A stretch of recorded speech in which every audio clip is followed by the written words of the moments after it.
good afternoon, good evening, wherever you are in the world. Hello, hello, hello. It is Sunday night. And yes, it is time for another live stream. Tonight, we've got an awful lot to talk about. And have I got a list of things to go over for you guys. So, first of all, tonight we're going to talk about the new firmware for the Inspire 2. We're then going to talk about the new firmware for the Mavic 3. We're then going to talk about the new firmware for the Action 2. Yes, DJI have been very busy. They've actually released, I think, 9 different sets of firmware over the last week and a half, 2 weeks. So we've got a bit to talk about there. We're going to talk about ExpressLRS 2.0, finally out, and the 2 new features that I think are really, really good, but the one which is just fantastic, which is the new home Wi-Fi feature. We're going to talk about this thing, the Immersion RC power meter, and can you use it to measure digital RX, or VTX, I should say, signals. I'm going to talk about that. We're going to talk about a new flight controller from SpeedyBee that came in this week. Just a quick look before I do my review.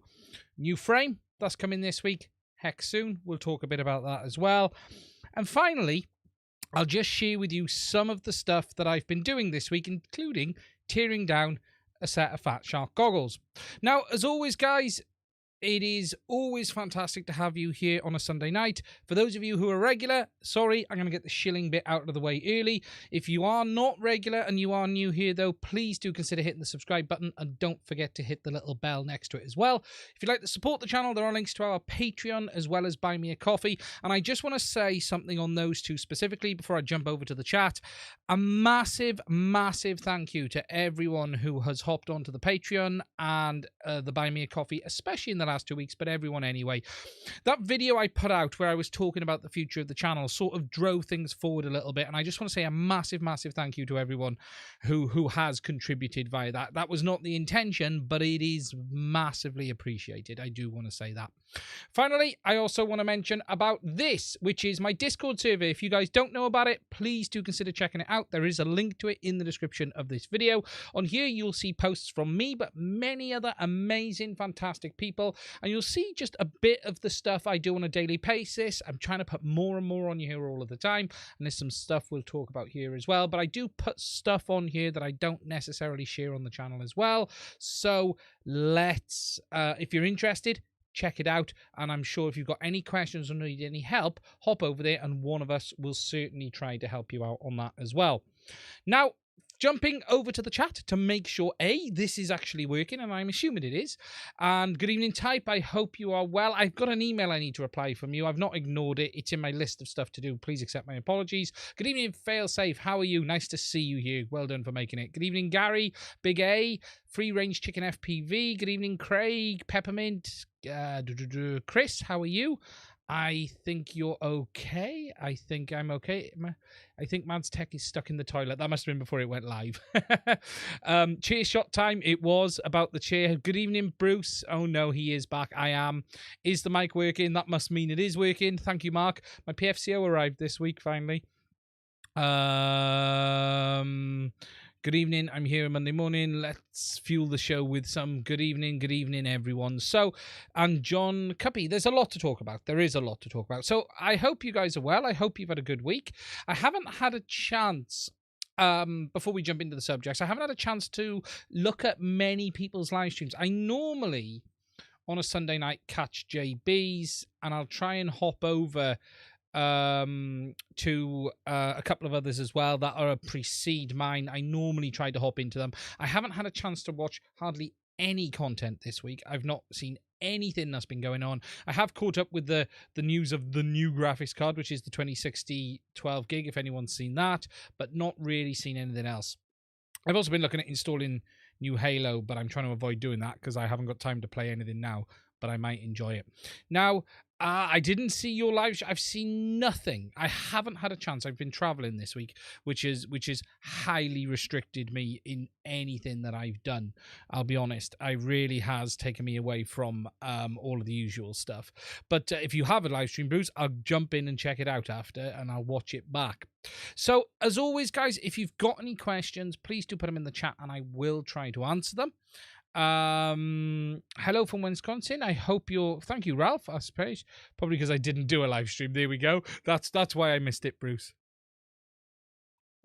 Having a sip of my coffee. I've gone for coffee tonight instead of tea. So anyway, I am padding for time a little bit just while we let everyone go in. So there's a lot to talk about.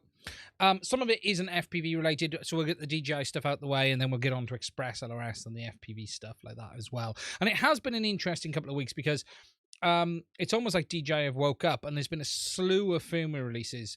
Okay, we can understand the Mavic 3 one because let's just say that's gone down like a lead balloon strapped down with a chain strapped to the world's entire contents of lead, let's just say. Good evening, Mike. I hope you're safe and well. But it is interesting to see the other ones, especially the Inspire 2. And there's someone I want to mention on that because there's a gentleman on RC Groups who said it was coming because he'd been talking to DJI in Europe. And it did, although it didn't come with quite what everyone was expecting. And we'll talk about that too. So let me get myself lined up and get the screens in place, which I have already done. I just don't have them ready to go. So what we'll do, the first thing we're going to talk about is the new firmware for the DJI Inspire 2. Now, this has been a bit of a strange one because the Inspire 2 is somewhat in its end-of-life phase of the DJI drones. It's been around 3 years now. And yes, there was an update a few months back which introduced some improvements, but also something that users didn't like. And I actually beta tested that firmware. That was one of the last things I did, actually, as my involvement with the Facebook groups and stuff like that. And I actually tested that one. And whilst I didn't have any issues myself,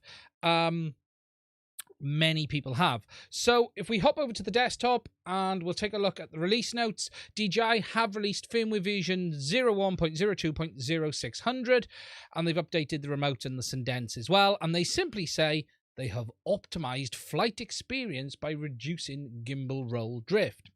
Now, this is a very strange update when you read it just like that. You know, if you look at the 9th of the 12th, the last update for this was over a year ago, literally the 9th of September last year. And as I said, this was the last one that I did. And this was quite a big update. They added support for the 960 gig SSD. Again, optimized gimbal to reduce minor roll rotation when the aircraft is flying left or right. Optimized gimbal to reduce drift when no operation or operation is stopped while the aircraft is hovering. That was one I was having. The aircraft would actually rotate and the gimbal would rotate and the aircraft would stay still. This was the big controversial one, which was optimized power management during flight. Flight power is dynamically adjusted according to the battery temperature and remaining power to improve battery safety. And fixed occasional issue with battery level displayed in the app was higher than the actual battery level.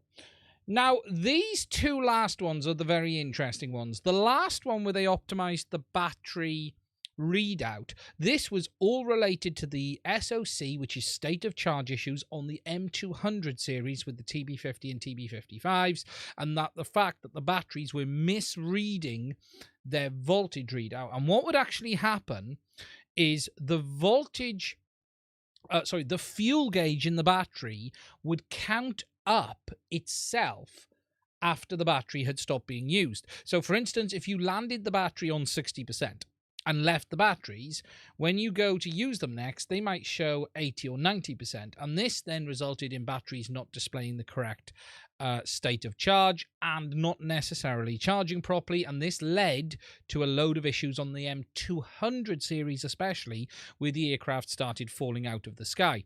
Now, the interesting thing in this was this same issue existed in the Inspire 2, but it very rarely manifested. It only really seemed to happen on the M200 because of the much heavier aircraft and higher payload capacity.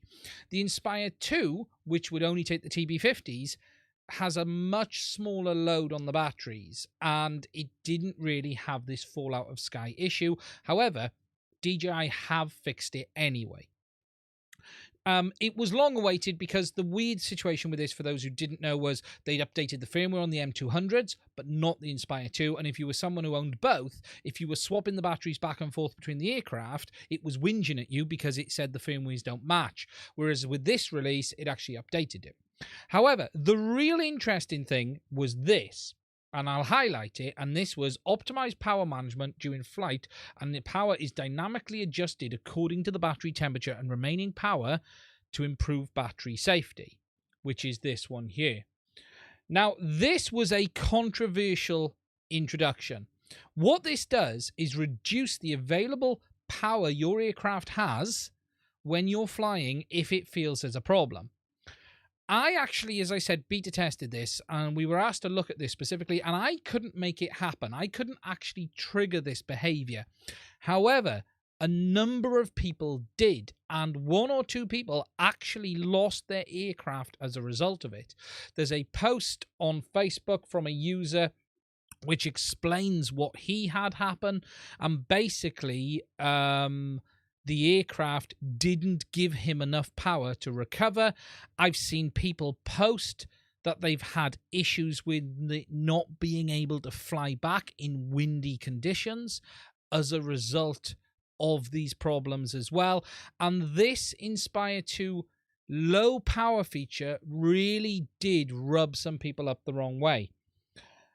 Now, for me, in my climate, I'll be honest, it isn't an issue. I think if you're in a warm to normal climate, it will be fine. However, if you're in somewhere where the temperatures can drop, this feature can bite you on the bum. A number of people have reported issues with it, and there was a lot of hope that this new firmware may have fixed that. However, if we read the notes again, literally all DJI is saying is they've optimized flight experience by reducing gimbal drift. There is a post on the DJI forum about this that people have put up asking, look, has this dangerous battery handling been fixed? DJI have acknowledged it to users in emails, but they still haven't fixed it. And the reality is we don't know. Here and now, at this moment in time, this new firmware only says it's improved gimbal performance.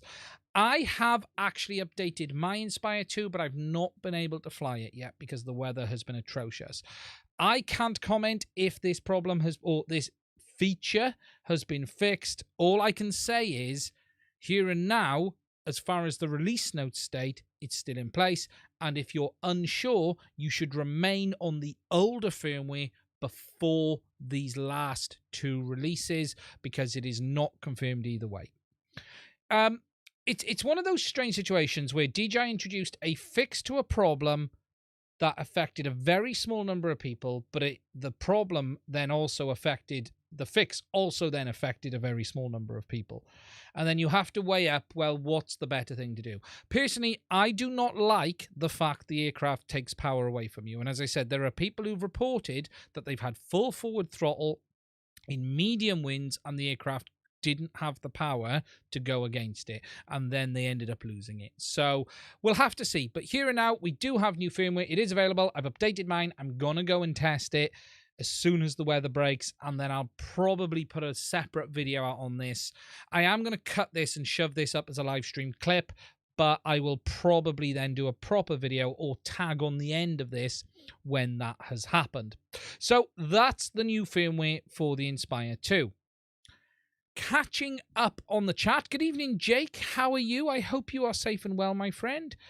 You say falling out of the sky like it's a bad thing. Yes, Bruce. Yes, I do. Let me just go back up. Fail safe. I got everyone. Good evening, Laurie. How are you? Hope you're safe and well. Type. You Thema become a Patreon sticker, disappears and replaced by buy me a coffee if it gets cold. Everyone likes optimized flight experience. We all do. Auto shovel. You know, and there were some guys who really had some big problems with this new firmware. They were not happy with it at all. They really weren't. I'll be honest, as I said, I beta tested it and I drove it hard and I couldn't get it to kick in, but I think it's very much temperature related. Very much temperature related. It's good they fixed the state of charge issue, because at the end of the day, we'll come on to the M3 in a second. The state of charge issue was a bad one, and the reason that would really get issues for people, and this isn't widely known, probably giving away a bit of a secret here, but there was the possibility of the TB50s counting above 100%, and then the batteries would brick themselves because they can't handle going above 100%. So the state of charge, you would charge the batteries, use them a little bit at say 90, and then they would automatically count back up beyond 100%, and then they would brick. And that has happened to a few people. Not ideal. So that is the Inspire 2. We need a rant on the race. Jody, you want a rant on the F1? Oh, stick around till the end and I'll give you a rant on the F1. I wasn't happy. I nearly threw my phone through the telly. I'll be honest with you, being a Brit and supporting Lewis Hamilton. However, I think it is what it is. I think it is what it is in the end. So that's on that one. At the end of the day, it's not a good luck challenge in it. I'm not saying the end was right, but there was what options did they have? Do it as a procession? Would have that been good for the sport? Lewis has had his fair share. There's no win. The reality is there was a no win. There really wasn't. No canvas mode, Mad already said. I'm happy for Max, though. Yeah, and that's the thing. What I would say on the F1 is this. I was gutted Lewis didn't do it, but they had a lap. There was a lap to make a difference, and Verstappen was in the best position at the end for that one lap. Take the other cars out of it. If Lewis had tyres earlier, he'd have been fine. They lost it not in that last lap. They lost it when they didn't change the tyres on the first issue. That's when they lost the race. It wasn't there. It was back then. At the end of the day, a red card could have happened, and it's happened many a times. A safety car could have happened at any time. And at the end of the day, they played for that not to be happening, and they lost. And look, I'm gutted for Lewis, and I am. But to go back and argue it from Max, it's not right. The boy, he's been crowned. It's not like they out and out cheated. I get what the race director's done because they were running out of time, and did they want to finish it under the safety car? Because at the end of the day, if they'd have done that, the other side would have been kicking off as well. So there's a no-win. I will mention canvas mode a bit later. There's no news, but I'll explain the situation again.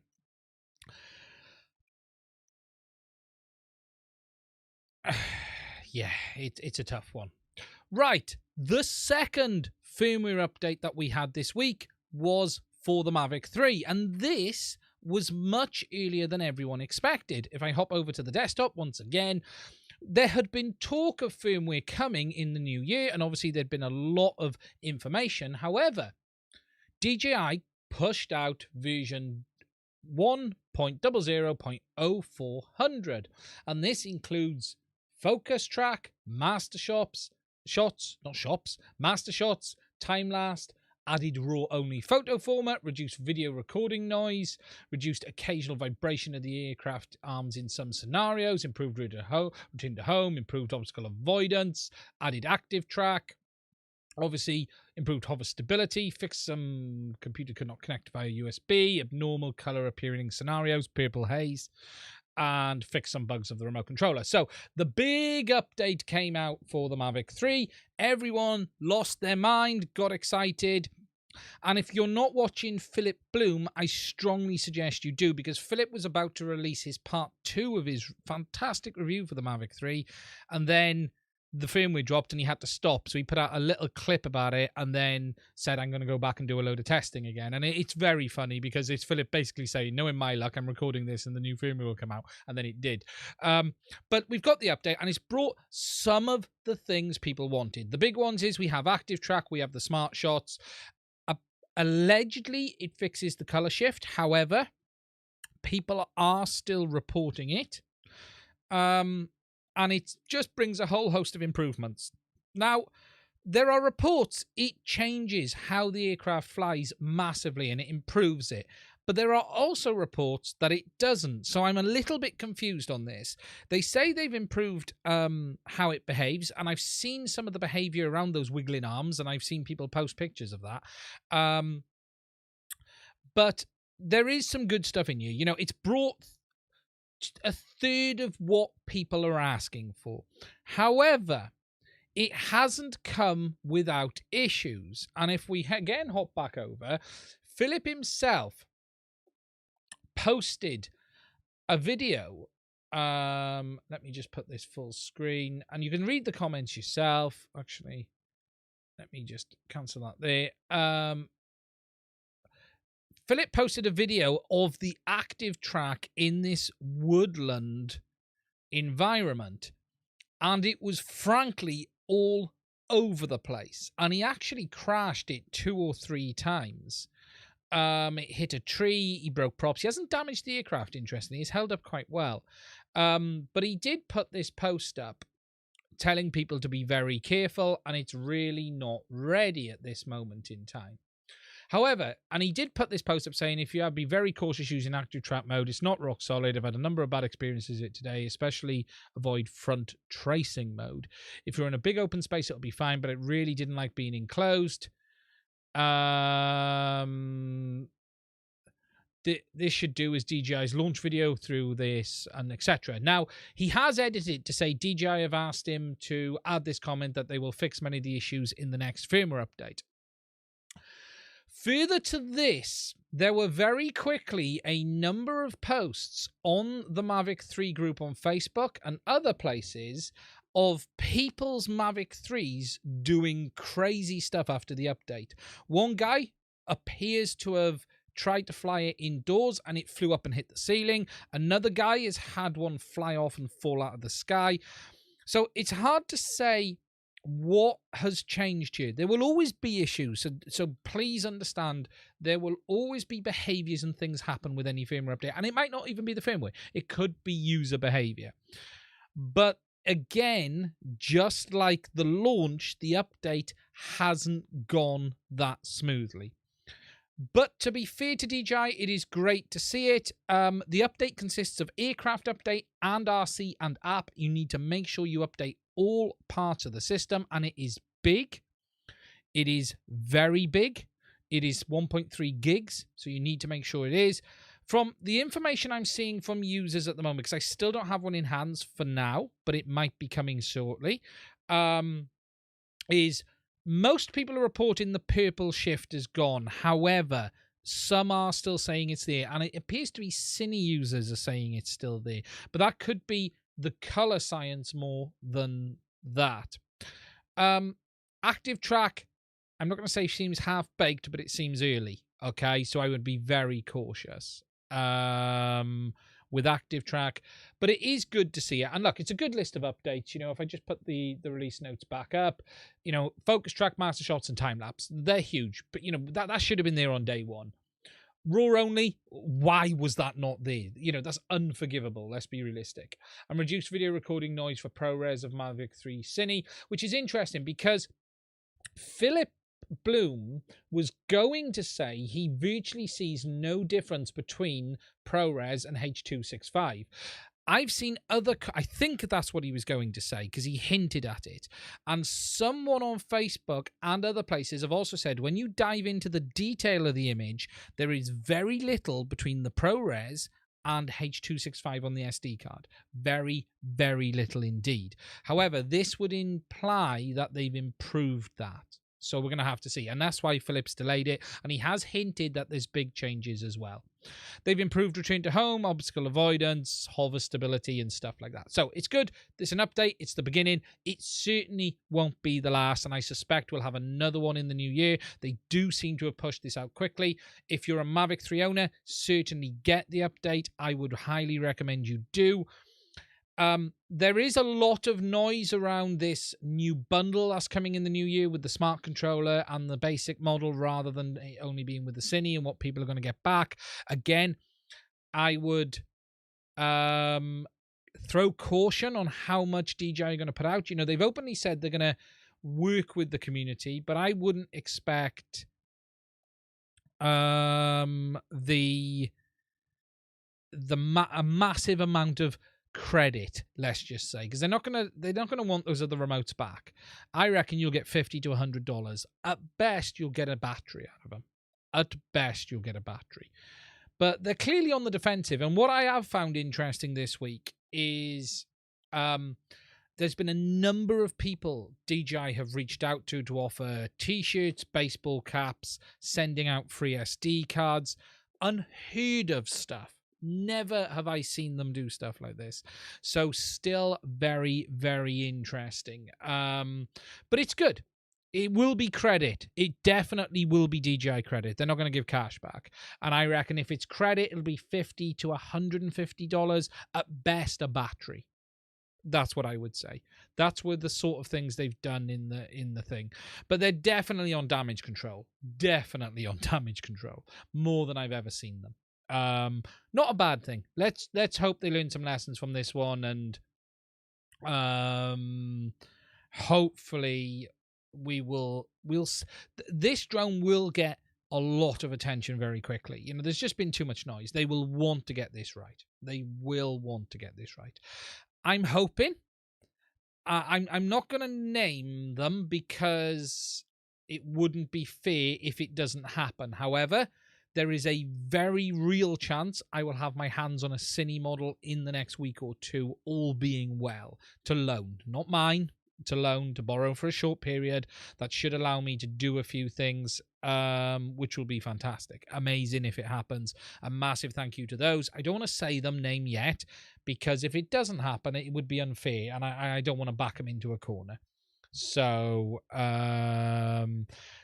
yeah, it's interesting to see. But be under no illusion, the Mavic 3 is a small sales drone as it is today, but much smaller overall. But I'm still aiming on trying to get one myself. I'm moving more. I'm seeing some interesting stuff now, some proper images, which I think, okay, that's interesting. Starting to see some aliasing coming up as well in the images. Nothing unsurprising, but you're starting to see it in scenarios where I'd start to see some aliasing appear on the sensor. So we're going to have to see how bad that becomes. It's always been quite bad on DJI's drones.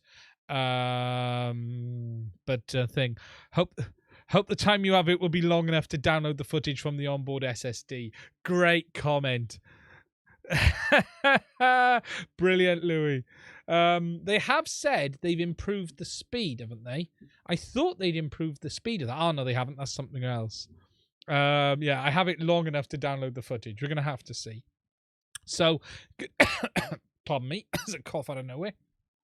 So, catching back up on the chat. Good evening, Tommy. Hope you're well. Let me just go back up a little bit. Hey, Matty, how are you?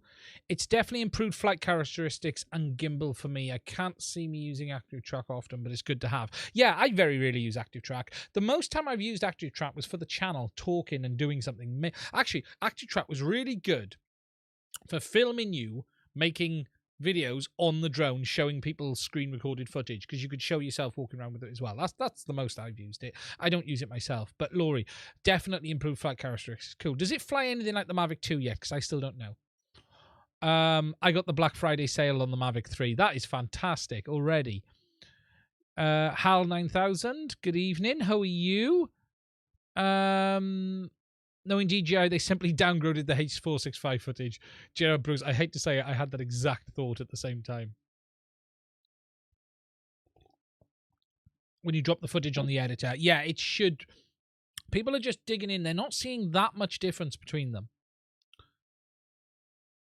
DJI has always been good to us when it comes to firmware updates. They're pretty good. You know, the biggest frustration is not everything gets fixed as we'd like it. Just put Blue Jay and Emu Flight on my mobile. Cool.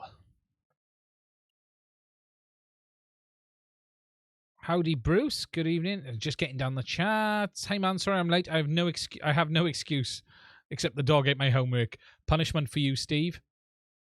I had an M3, but it didn't have the time to get the footage. I have an stopwatch pogo phone.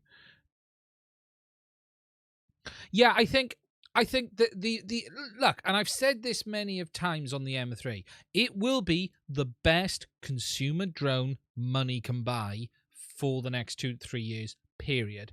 When they get all this right, you know and I know it will be fantastic. So whilst there's been a huge amount of criticism leveled at them at day one, when they get it right, it will be fantastic. It is an expensive purchase, and I don't mean that as the product's expensive. It is high-end, so it is expensive in the same way a Mercedes-Benz is expensive. That's what I mean by that. If you can afford it, fantastic. If you can't, there are probably better models for you out there, like the A2S. Funny, right? There was a comment someone posted on Facebook. He said he just bought his first drone. He's never flown one before, and it was a Mavic 3 Cine. And you have to wonder about people coming in at that level. You know, go and buy a Mini 2 and learn that, and then come back to the Cine. You know, there's no question there's a lot of people out there with enough money to do it, but you're beginning on an uphill battle. Buy something we know is solid to start with. Don't push for it. Don't go in at that level. It's like buying an Inspired 2 at your first drone. Why? Why would you do that? You don't need that.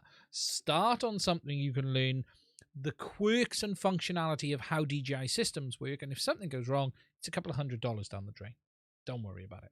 That's the best way to do it. Good evening, David. I hope you're safe and well, my friend. All that money travel could have been done in a single app. I flew my Parrot Anafi today. It's a fast little drone. It is. Will the Mavic 3 be better than my Hexoom with the gold cube? If it's gold, it's always better. Remember that. Everything that's gold, Tommy, is always better. But the Mavic 3 is, it is shaping up to be. It will get there. But the criticism is why in a version 3 do we have all of these problems? That's the annoyance. I haven't mentioned the Parrot AI, and I might have to do that at the end. I have some criticism. I'm going to have to write that on my list. We're going to have to cover the Parrot NI.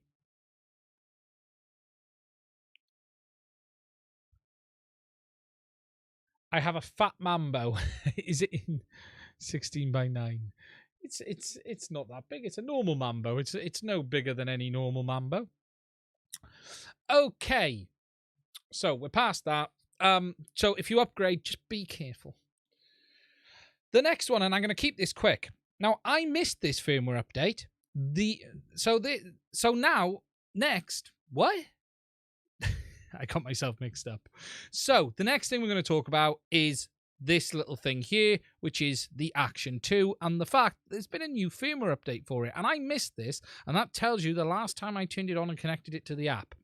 Jumping over the desktop in November, yes, the 23rd of November, DJI pushed out an update. And the reason I just want to mention this is it fixes a few of the problems I've been complaining about, apparently, so I need to do some more tests.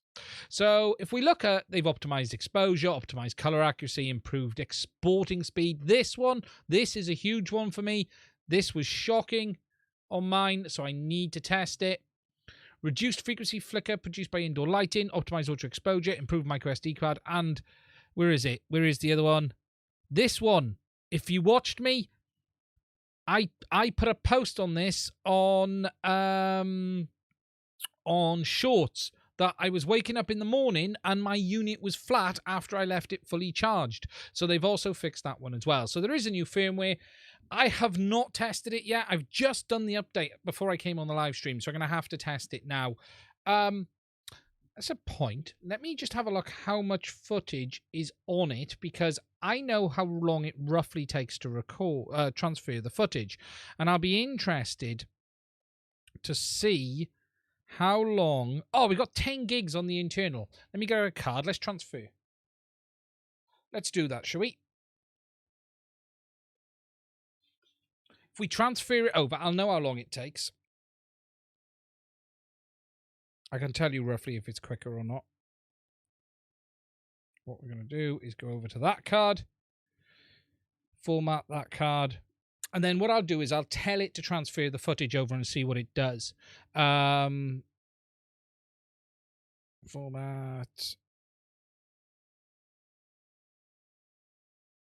Just waiting for it to format, and then what we'll do is we'll tell it to transfer over. That's going to be interesting. Does the GeoCache include the egg?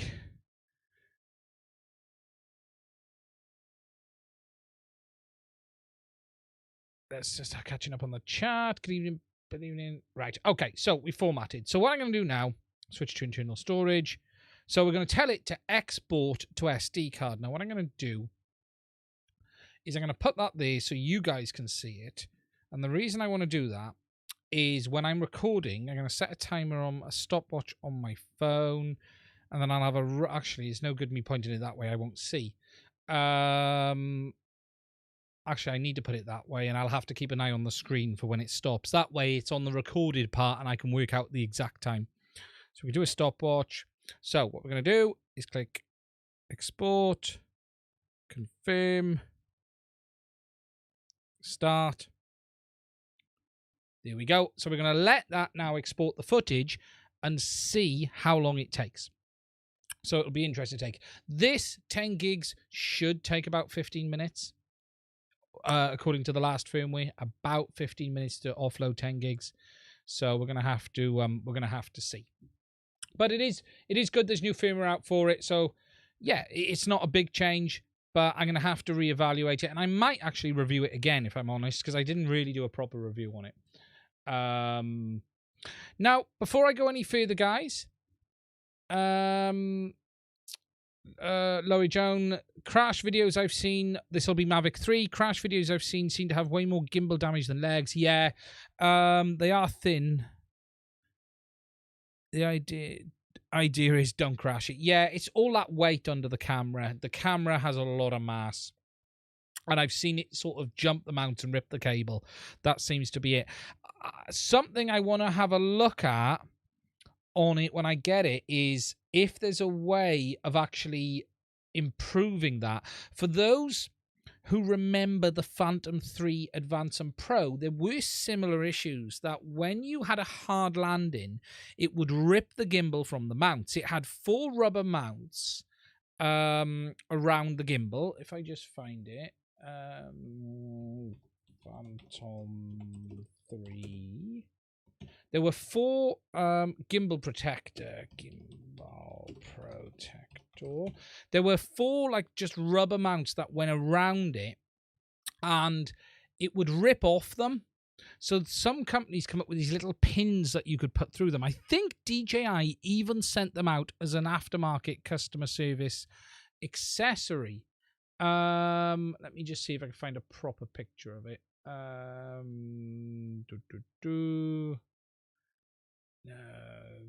Gimbal here. So if I show this, put this up. So what would happen on this? It would come loose here. These would tear out, and you can see it there. So this is actually a later version. The originals didn't come with this. But what would happen is on a hard crash, the rubber would separate and rip it down, and it would tear the cable. So DJI then created these little drop-in pins that would actually stop them separating and hold the gimbal.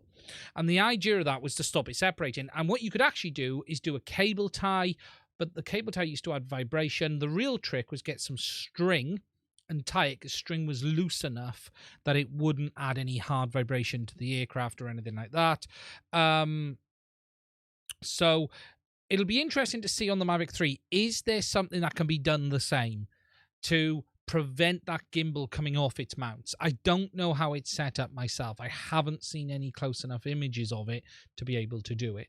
I'm still also waiting for teardown images of the main PCB. Something I was tempted to do. The only one way I did think about being able to cover my money was if I bought one and did a complete teardown to the PCB down to chip level to have a look at what ICs were in there. But someone will do it. There'll be a crashed one in due course. Obviously, I wouldn't take any ones they've lent me apart. If I did that, I'd have to buy one. But it would be interesting to see. We're still waiting to find out the overall chipsets they're using on board. We have some info, but we don't have all of it yet. But yeah, the gimbals, I'm hoping there might be something to be able to do on that if you did have a bit of a knock, it would help it a little bit, basically. So, yeah, it's going to be interesting to see. Now, as we're at this point in the video, guys, I just want to say, if you are new here, please do consider hitting the subscribe button. Don't forget to hit the little bell next to it as well. If you'd like to support the channels, we do accept super chats. If you want to ask a specific question, more than welcome. Also, please do check out our Patreon as well as Buy Me a Coffee too. And we do have a Discord server as well. I'm pushing that a bit today. If you're interested in coming over and checking it out, and we're going to talk about some of the things I was looking at earlier, just to give you guys a sneak peek. Look at that. We'll talk about that at the end of the video. But you will see stuff like that over there too. Okay. What lousy Sunday night amusement. Good evening, Steve. Plenty of Steves. Me up new Reddit. That was always the problem with gimbals, that they were dampened on the expansion and not compression. Yes, and that's the problem. Yeah, that was always the issue. Okay. The next one, and the big one, and this one is the full release of ExpressLRS 2.0. If I pop it up to walk you through what's changed, there is loads in here, so much to talk about, but we're going to concentrate on a couple of things. We have a whole new Lua script setup, which means not only is there a new Lua script from the dev team for ExpressLRS, but it is now compatible with the TBS Lua script as well, which is absolutely fantastic, which means you can use that to change settings too. You now also have model match added into it as well, so it will not only do the configuration, but it will actually match it to your model as well. We have new 128-way switches, which is much better, 7-bit switches. I'm going to talk about that specifically in a minute. They've got rid of the 1-bit switch mode, and they've made some other changes as well. It's no longer determined a compile time is set by the Lua script.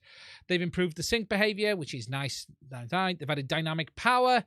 Again, fantastic. Really good.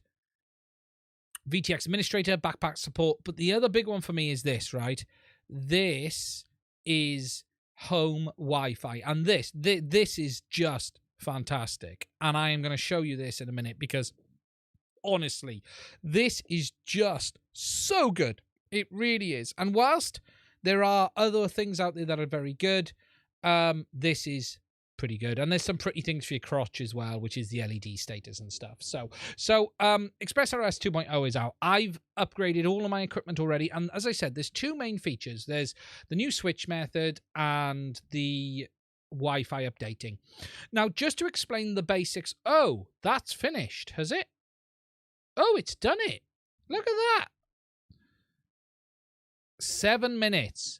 Wow. Okay. If I'm right, and I'll come back to that, that is half the time it was before. Wow. Okay, I need to talk about that after. That's something to look at. That's a massive difference. Massive difference, if that's the case.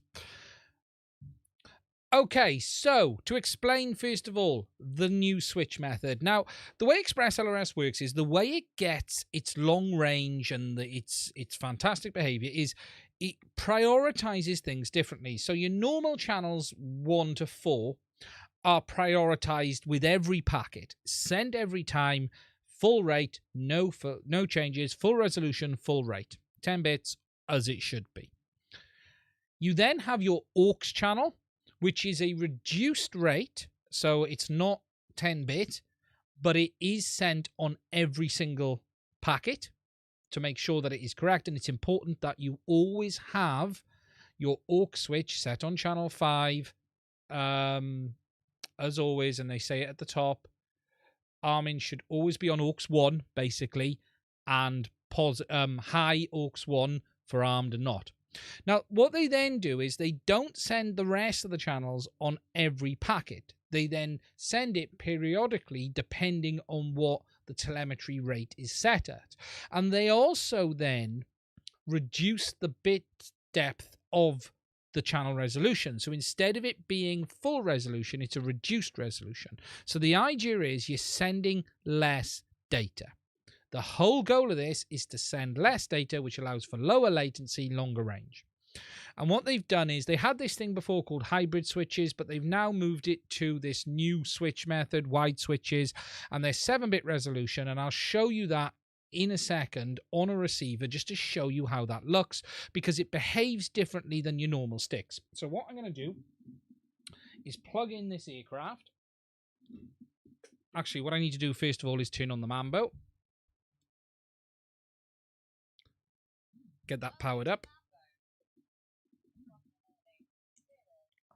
Plug in that radio. It's connected. I'm just going to attach Betaflight just to show you guys this.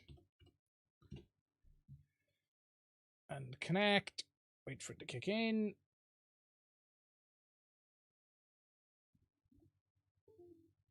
It's being a pig. There we go.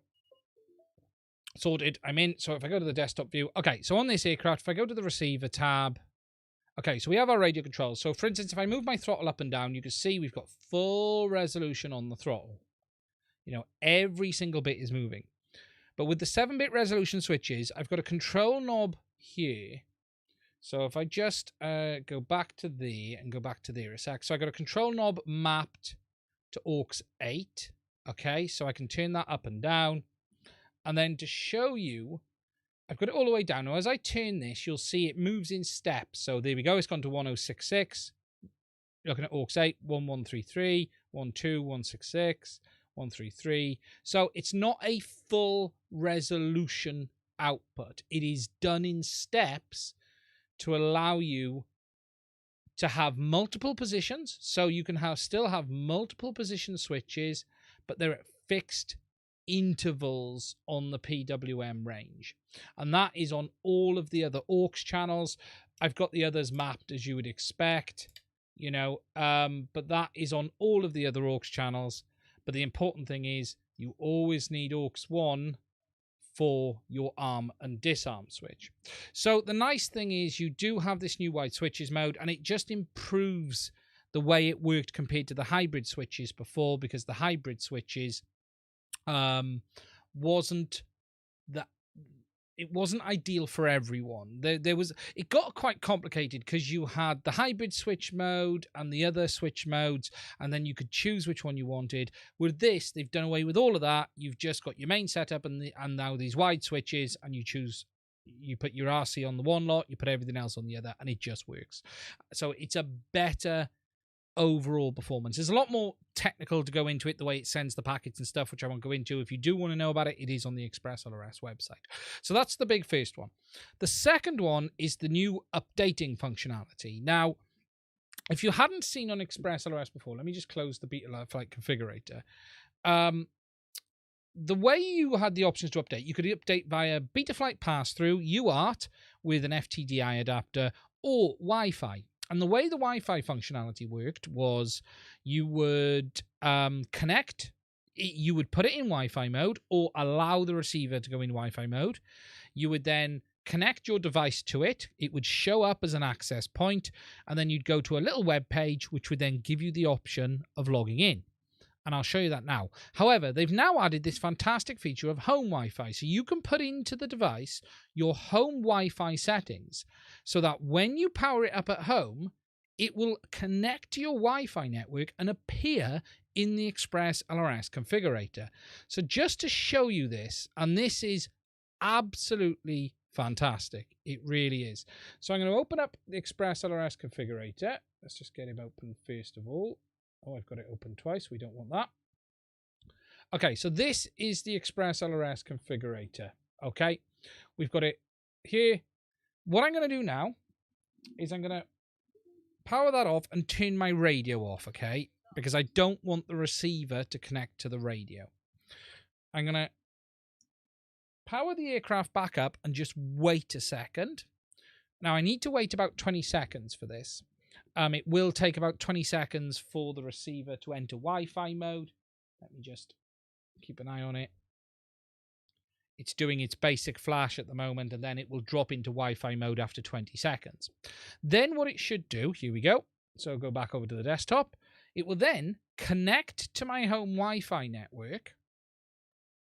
And if we just wait, there you go. Boom. At the bottom of the configurator, the receiver has appeared. Its IP address, we can go to its web page. So if I click on this, this takes us to the web page for the unit, which shows us the firmware version, all of the details for the home network, the model match number, and we can either update the firmware via this or do it the normal way. If I then hop on to the Mambo, and I'm going to turn this transmitter back on because that's in Wi-Fi mode. I'm going to go into the ExpressLRS configurator. So if I just do this, we're going to go into the new Lua script, and you do need to make sure you're using the new one for this. Version 2. We have all of the settings and options in here now, so we can change the packet type, the TLM radio, the switch mode. So we can set it to wide.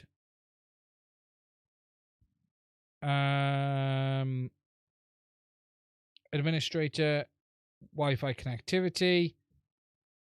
And we're going to then enable Wi-Fi. Click on that.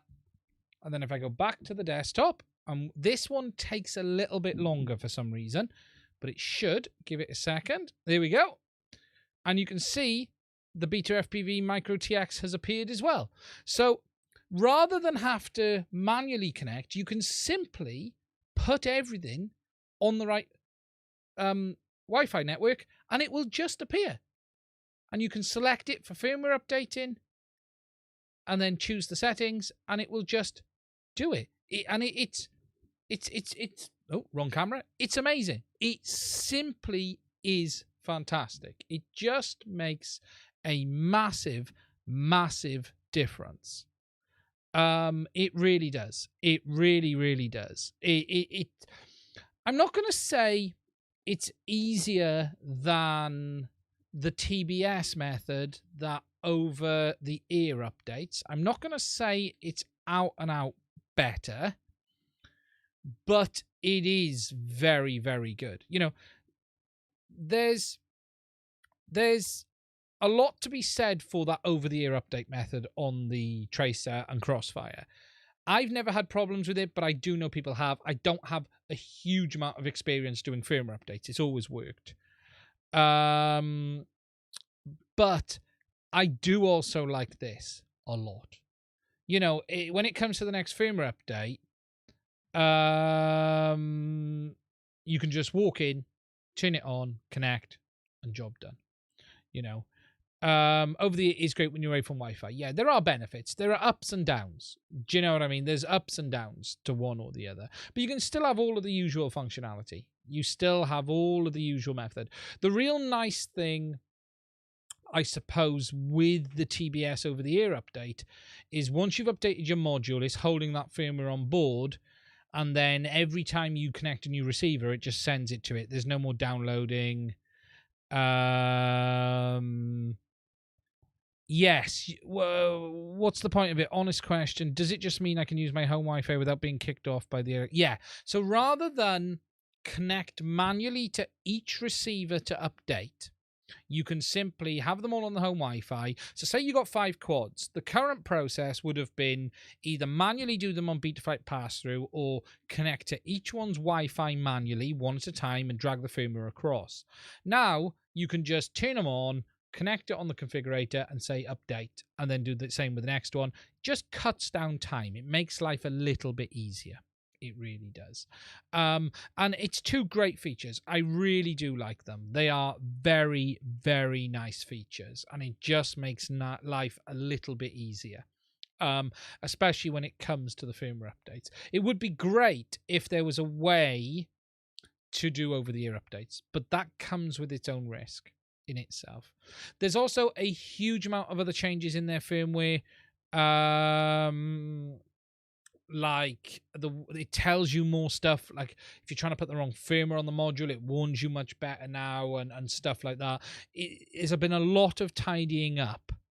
A lot of tidying up, and it's coming on massively. It really is coming on massively.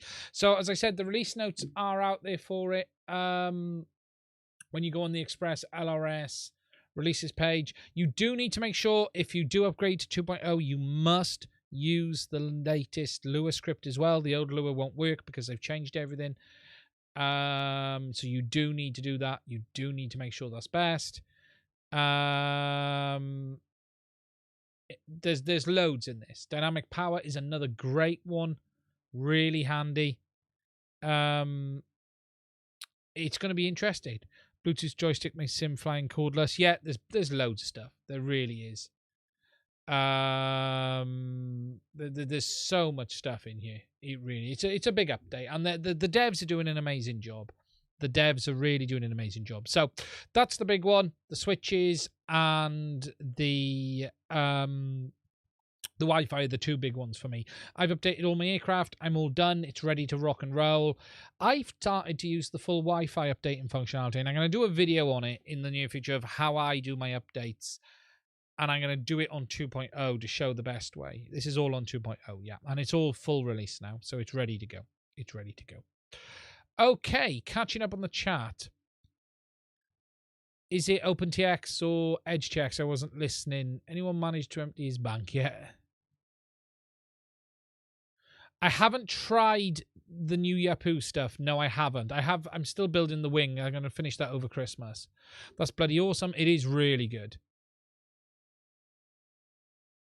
It's getting better to use. It is getting better. I would still say TBS is probably out the door a bit easier, but that's if you can get the configurator they have to work, because I do know people have had a lot of problems with their configurators. So it's 6 of one, half a dozen of another.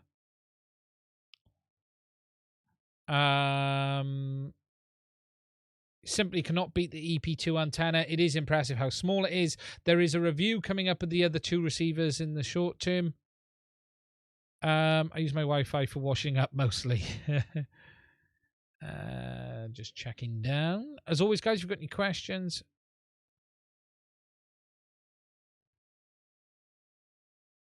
I've got a little something coming on massively. Okay. What are you up to, Mike? For Express. It's all on 2.0. Yeah, it's really good. Sticking with RF design stuff, I'd say RF design is better for the bigger birds. I wouldn't be in any rush to shift from RF designs to ExpressLRS for, larger wings, planes, larger quads.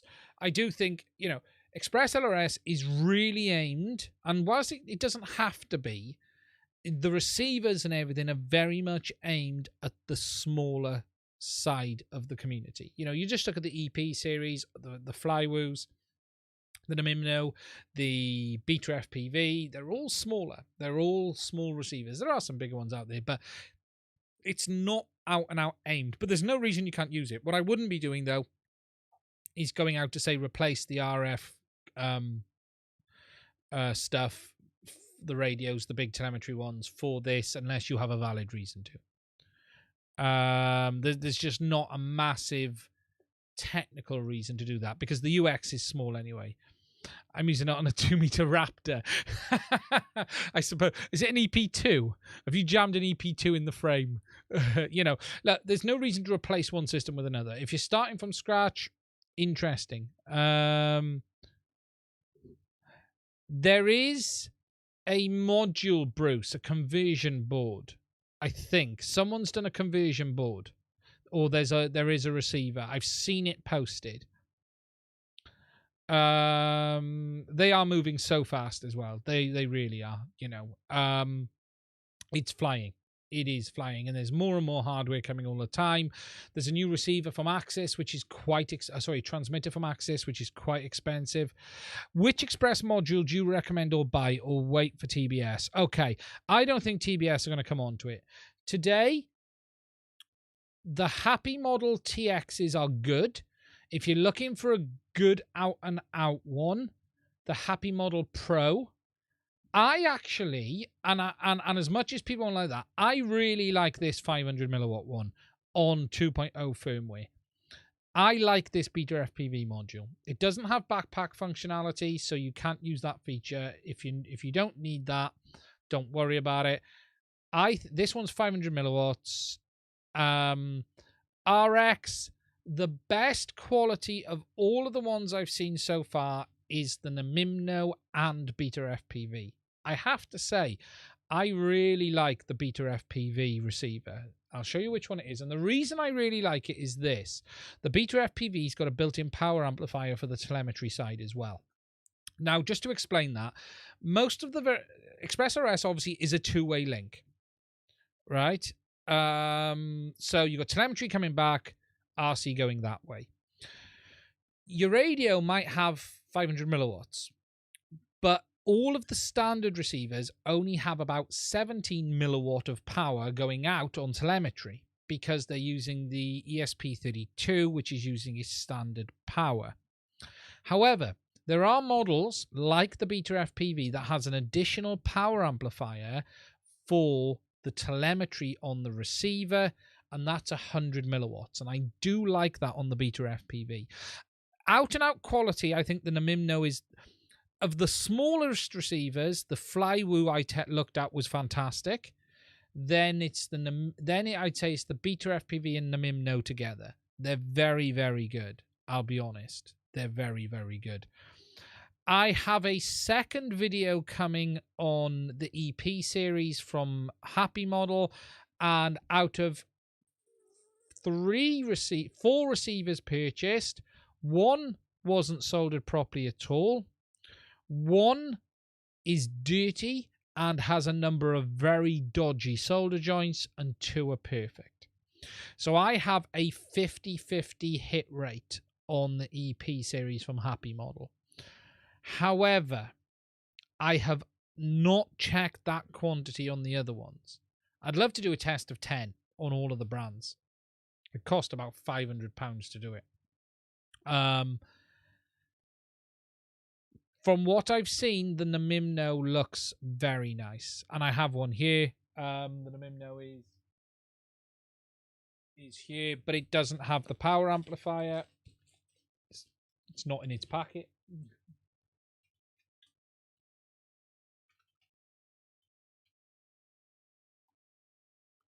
Where's the Namimno gone?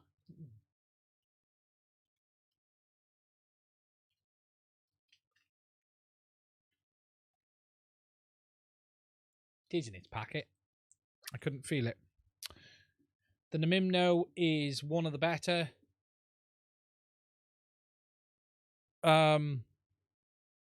Very high quality board on this one. Soldering is outstanding. No problems with it at all. But the only complaint I would say on the Namimno is it's using a ceramic antenna for the Wi-Fi functionality, and it's got really short range. Really short range. But other than that, and I mean range on the Wi-Fi functionality, not the receiver. But the Namimno is probably the better quality one of the bunch, if I'm honest. But it is one of the most expensive.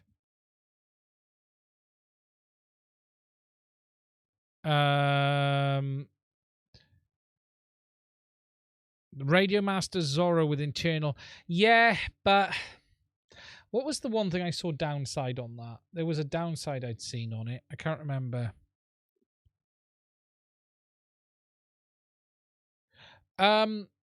No. Well, do you know the square ceramic? Do they have the same null as a dipole? Yes, but they're wrapped around it. If you've not seen, you won't need 100 milliwatts. Now, if you've not seen them, the ceramics have the that isn't the main antenna, that's the Wi-Fi antenna. For the main antenna, say on the EP2s, it wraps around it. I understand why you used it originally, but it seems like it was a mistake. There is talk, TBS have out and out said they are bringing LoRa in the next update for ExpressLRS, for Tracer. They've said they're doing it, so we'll have to see. Trappy has said it's coming. Trappy has said it's coming, so, but very interesting. Gonna have to see what else happens on it, but overall, I have to say ExpressLRS 2.0 is very good. Very good. Okay, guys, the next thing I'm going to talk about, I'm just going to talk about this quickly, is this little thing here. Now, if you don't know what this is, and you guys helped me get this, this is the Immersion RC power meter. If you haven't seen it, it allows you to check RF power on whatever you want to test. Now, I bought this for testing the power output on some units, transmitter units, but also I wanted to be able to test the digital stuff. However, I want to say something up front. This does not work on digital as far as I can tell. I have reached out to them to try and understand what's going on, and I'm not the only person finding this. This behaves, frankly, very, very odd with a digital signal. Now, what seems to happen is, on the lower frequency ranges, channels, say on race band channels 1 through 6, it seems okay. Hit channels 7 and 8, and the readings are all over the place. But furthermore, you stick your radio on channel 1, say stick Sharkbite HD0, I should say, on channel 1, and stick this on channel 5, and it'll read like a watt of output. I've tried it on both average and peak, and it's just not making sense. Now, they're pretty good. They're actually one of them came with it, and one of them's I got. It's doing very strange stuff. Now, I've come to a little bit of a conclusion on it, but I'm waiting to hear from what they say. Here and now, I've tested it on HD0 and DJI, and it is not working properly. And I'm not the only one. I've had a chat with someone else saying the same thing. Unless my one is very faulty. I've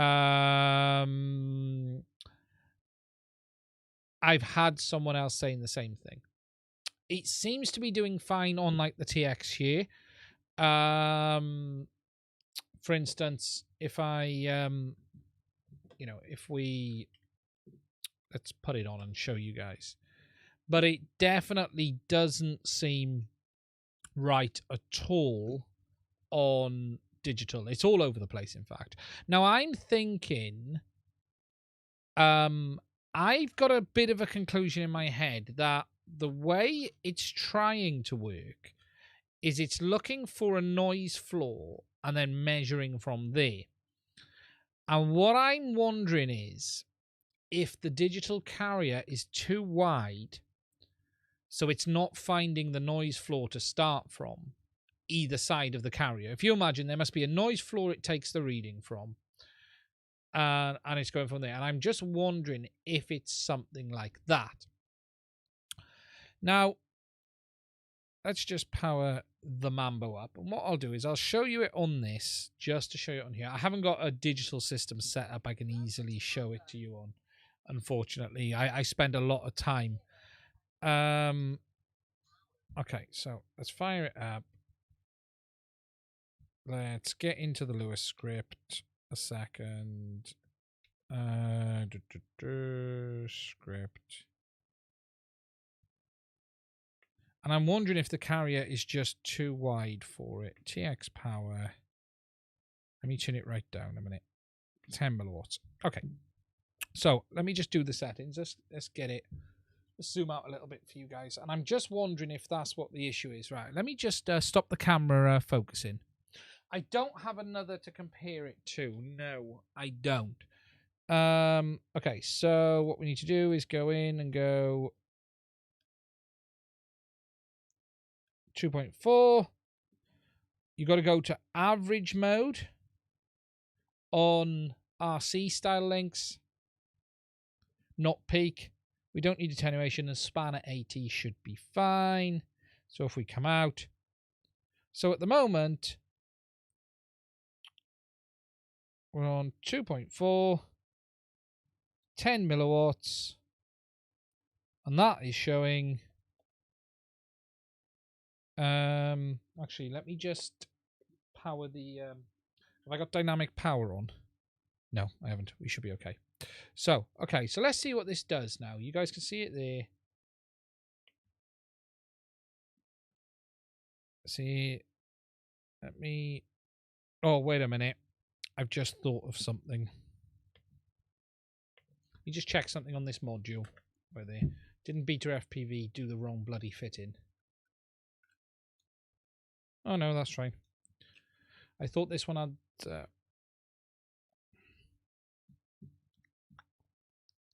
thought this had the wrong fitting there for a second. Let's just fire him back up. Okay.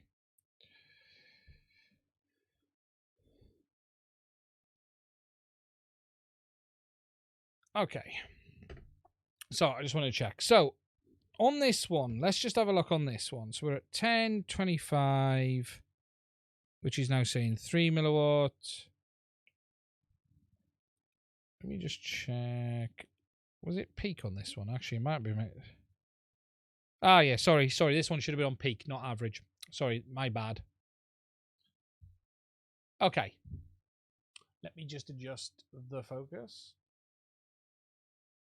There we go. Okay, so you guys can see now. So, if we go down to 10 milliwatts, so it's showing 14, 14.8, 25, showing 32, which I don't think that's unrealistic, because remember, these modules are not going to be perfect. If we get to 50, 49.50, it starts getting accurate now. Let me just come in a bit more so you guys can see. There you go. 49.50. These things start getting accurate now. 100, 112, 110, 250. Seems to actually go over at 250, 285, 280, and then 500, 430.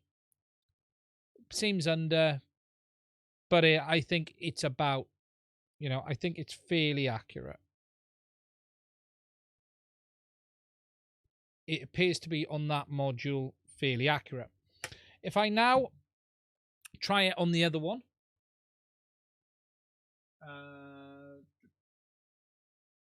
sorry, I'm just trying to undo that. Why is it the wrong connector always gets tight every time you do these things? There we go.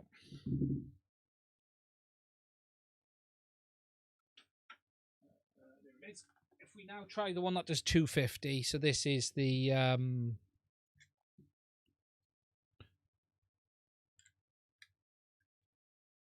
digital, it's all over the place. I haven't got a setup I can easily show you at the moment, but on digital, on DJI and HD0, it is literally all over the place. It just does not work properly at all. It just, oh God, done it again. Didn't have it that way around. There we go. So now I've upgraded this. I think I've upgraded this one to yes, there we go. Happy Model 2.4. So let me just go back over to show you guys. So if we go back on this module, okay, just to show you here, this one is now set to 10 milliwatts, and you can see it's 8.9, 25, 23. So look, everything is looking, that's now set to 50. We're at 59, 58, 59, 100.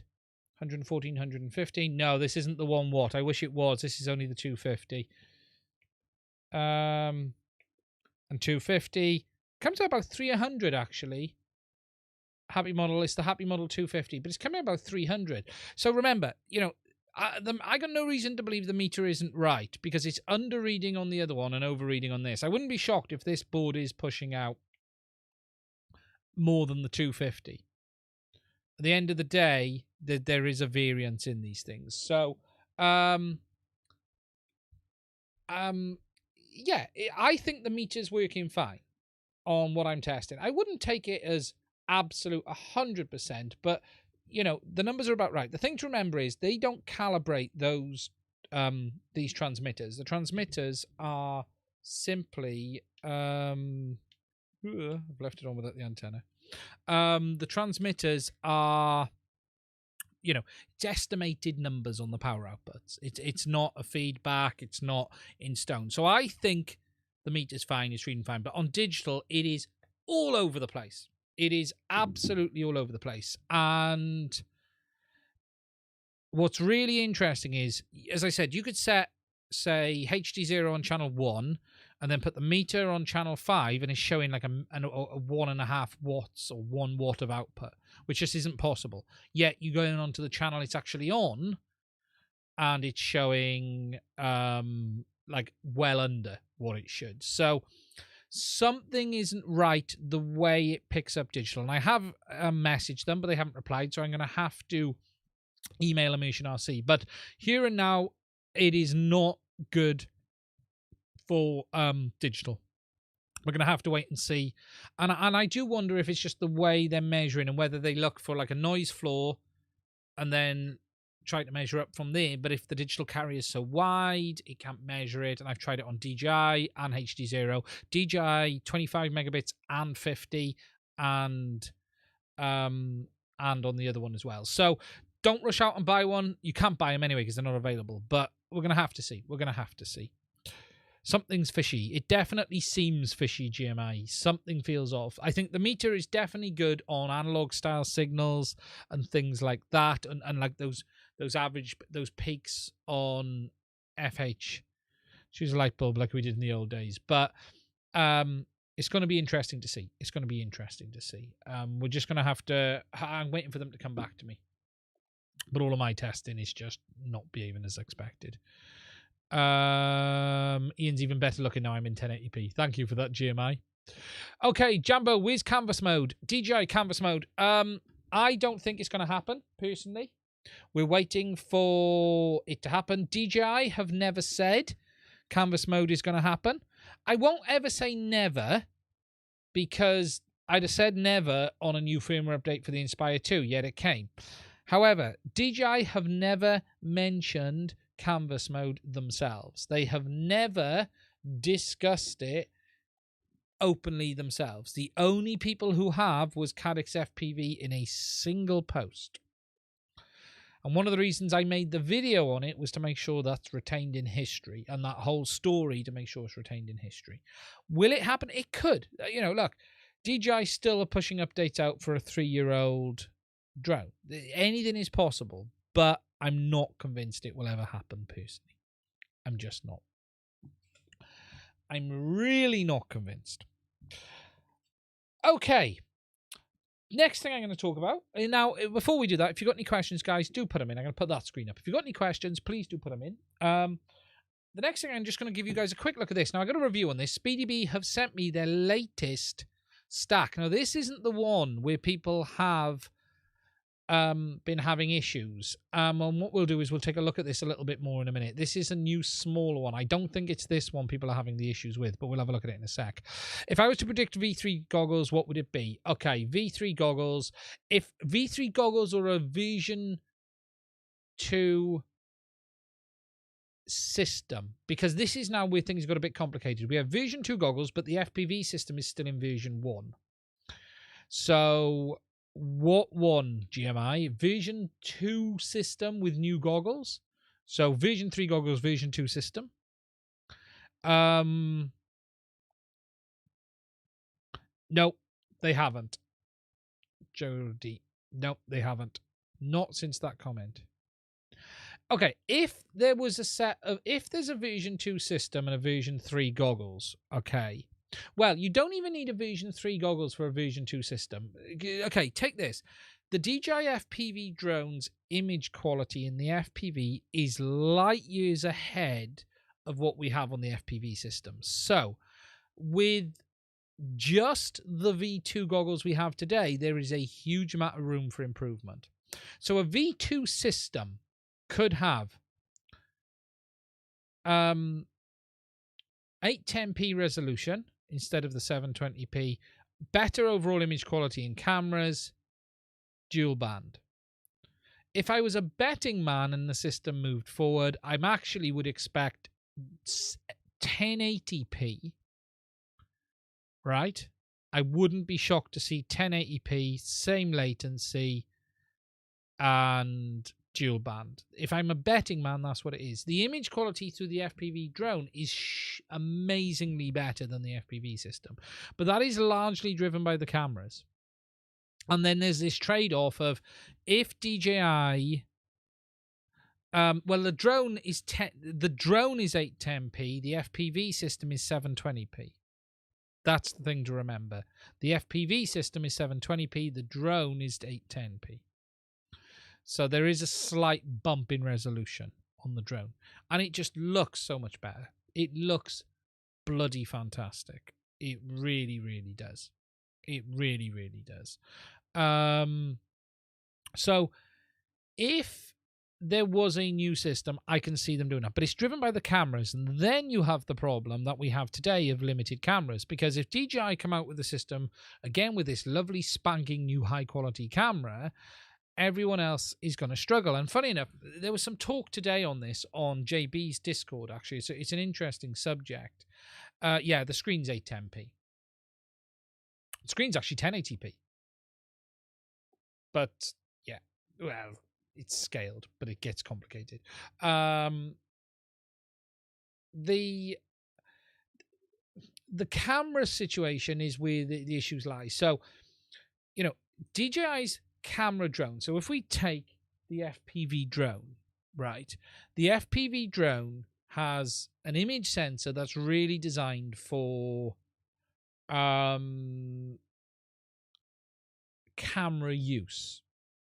Okay, it's not CCTV based camera use, whereas most FPV cameras are very much derived from CCTV cameras, and the sensors are part of that ecosystem, and as such they don't tend to behave as well as camera drone sensors. The image quality isn't as good, the colors are not as good, but they have much better low light performance. The low light performance is dramatically better on those CCTV based cameras than the camera type sensors. So there is this current compromise. So in FPV world, a lot of the cameras are basically based off CCTV style sensors. They're just better for that use, better low light, and they behave better. Whereas the camera sensors can be driven faster frame rates. That's why you won't see a low light camera with 120 frames a second, because those sensors just don't exist. They're not out there. You know, if you take the Polar Starlight and all of those cameras, they all have larger sensors, 1/1/8 sensors, same pixel resolution, so still around 2 megapixel, but they're using larger pixels, which gathers more light, which allows the image to look better in the dark. But those sensors can't be driven at 120 frames a second. In fact, there are very, very few small sensors that can do 120 frames a second, and that's the problem. So there is this compromise, and what DJI have done on the FPV drone is put the very best image quality from that sensor through the FPV, and it's amazing. It looks fantastic. It is light years ahead of the main system. If we had that tomorrow, it's over. Do you know what I mean? But we're going to have to see. We're going to have to see. If a V3 system comes, the cameras are what the real limiting factor remains. You know, if you look on the DJI FPV system today, the best camera is still the DJI, the Polar, well, the Cadex Nebula Pro and the Cadex Micro. They're the three. It is light years ahead, and then you put the drone on, it's just boom. It's just so good, so good. But So the problem isn't necessarily the system still today. The problem is cameras. And actually, the irony with this, and I can see being talked about it, is HD0. The problem remains the cameras. The problem isn't so much the system. The system can do 1080p if it wants. The problem is the cameras. GMI says DJI is so much clearer image even compared to the newest HD0 camera, but I suppose that's down to the camera and the way the two systems work. Yeah, there is... The thing to understand with DJI is it is always trying to make that image as good as possible. So it's, there's a ceiling it can go to, which is the most best image, but it's always trying to achieve that, and then it takes steps down from that as the compression kicks in. And whereas the HD0 is slightly different. They are binning image data in the process that isn't coming back. And I do think that gives a softness slightly, and it loses the look that DJI has. It is just not as sharp and crisp. Now, don't get me wrong, you can turn the sharpness up and stuff. It's very, very close now. I'll be honest, in good light, HD0 looks very, very good. Very good. But do I think DJI? Yes, they could, but the breakup would then become the issue. The compression isn't the problem. For them to do fixed latency, what you have to do is drop the transmission retries. So the thing to take into account with DJI is, so DJI basically encodes a frame and sends the whole frame of data. It sends it in two. It doesn't send it in two halves, but it's displayed in two halves on the display. If you watch Chris Ross's video, it comes in from the bottom and the top, and the reason from the bottom and the top because the display's upside down. It's the optics that flip it. But the image comes in two halves. But it's caching that whole bit of data. So the second you have a packet loss, the system goes back and says, can you send that again? Or not quite that. It doesn't acknowledge it's received the packet, therefore it's retransmitted. So it doesn't say I've missed that. It simply doesn't say I've had it, therefore the system assumes it hasn't had it and sends it again. So DJI is always trying to do that. If you take that away, what you end up with is what you get in spectator mode. So if you fly DJI in spectator mode, that is what you get without the packet retries. If you've used it, you'll know how different it is, how different it behaves. Because spectator mode doesn't do the packet retries. It simply displays what it's got, and that's why you get this completely different behavior. Could DJI make a fixed latency loads and change the compression? Yes. You'd have to rework the system, though.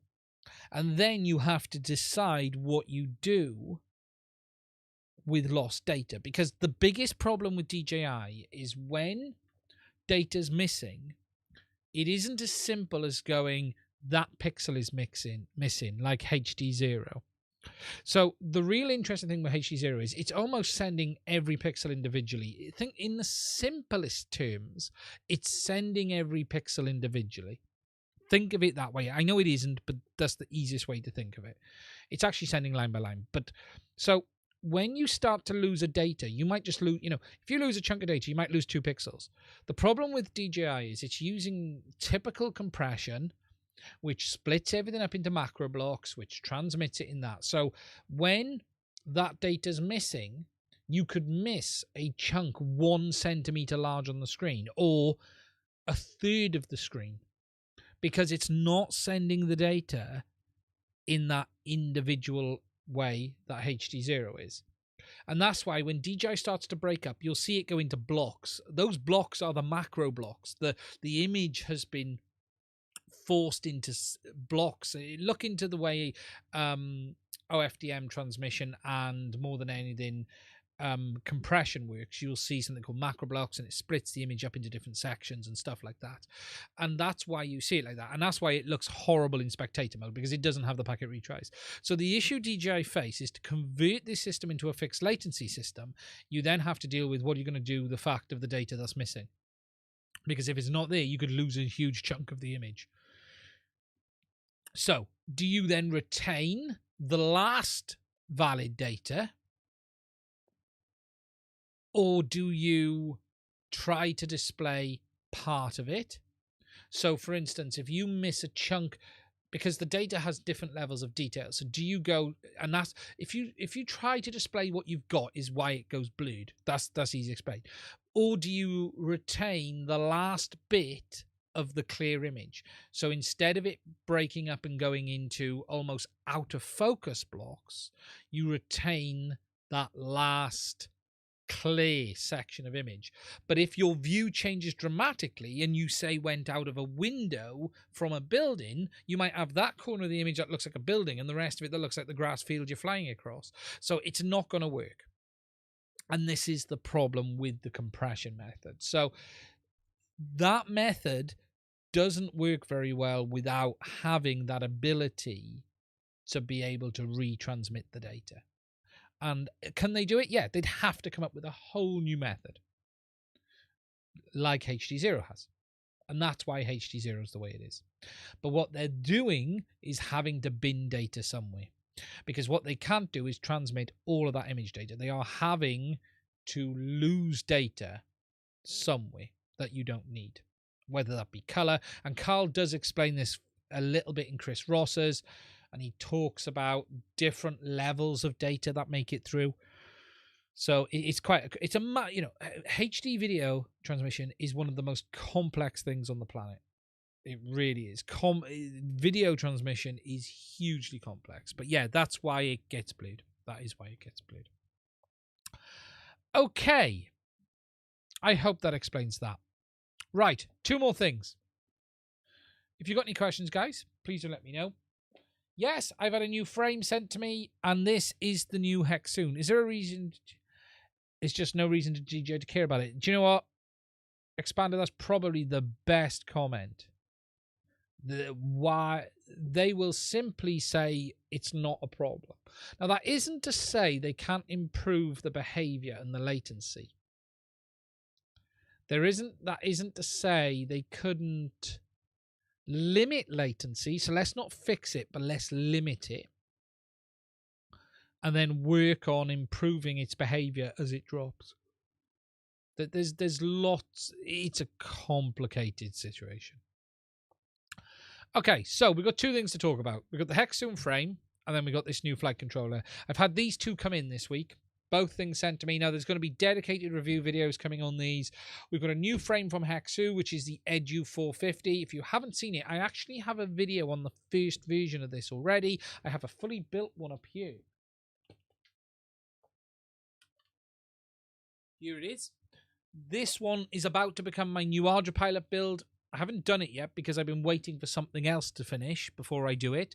But this one is come. So this is this. This is the final version, but this is a newer version which includes a new PDB and LED system. Now, I'm not going to dive into it too much. I'm just going to open the box. These are really nice frames. Super solid, right? Honestly, I love how solid these frames are. Now, the upgrades from the original, putting that there, and I'll just go to the overhead, I think, for this, just to show you. Oh, God, that's zoomed in, isn't it? Let's get out a little bit, shall we? The new versions come with LEDs and a power delivery system. Hexoon. They do make a Hex as well. Yeah, quad soon would be the right term. Now, the big changes is, the nice thing about these frames is they have the teardrop style arms, as you can see there. They are the teardrop style, which gives them extra strength. We have all the motors, the ESCs, but the new changes is that they include this power delivery board and LEDs to go on the arms. And we're going to be doing them on the build. I believe, now I'm not 100% sure, I believe these are fully controllable in Ardra. I haven't tried this yet, but I believe they are controllable. I need to go and have a look. So there's a power district hexoon.com downloads, and they do show in the thing the power board. And looking at it, let's just focus that. Ooh, wrong way. We have we've got the power inputs, outputs, got voltage regulators on board. So it's got 5.3 volt, 3 amp. It'll power your flight controller as well, which is very nice. And if we go down to the connections, but signal in, I think this is for the LEDs. I need to double check because there's no comment in here about it. But I think this is for the LED control in Ardra Pilot. So I need to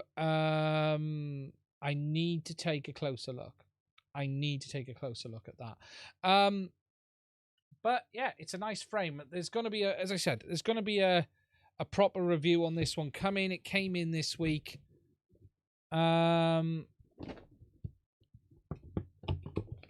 Good evening, Gaza.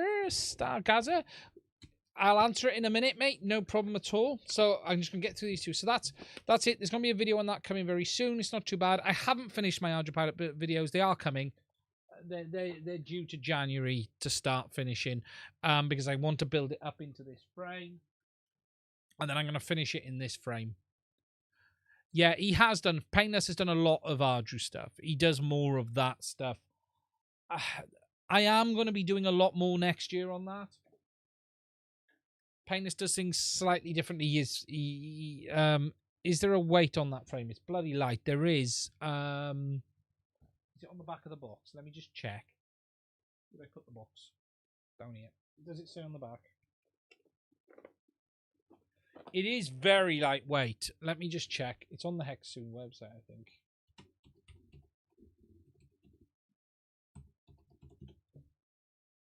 Let me just check.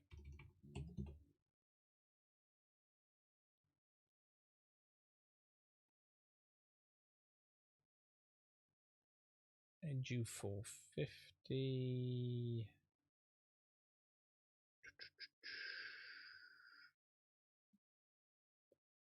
Saying 950 grams. There's no way that frame weighs 950 grams. I think they must be talking all up. There's no way the frame is 950 grams. Is it? I would not say that's a kilo. Perhaps it is. Could be me. 950, the website says. Perhaps it is. That could just be me. The Hexsoon frames are in the UK. They're from Ben's got them at 3DXR. 3DXR right there. The nice thing with the frames, they come with £200 including VAT, and they come with motors and ESCs.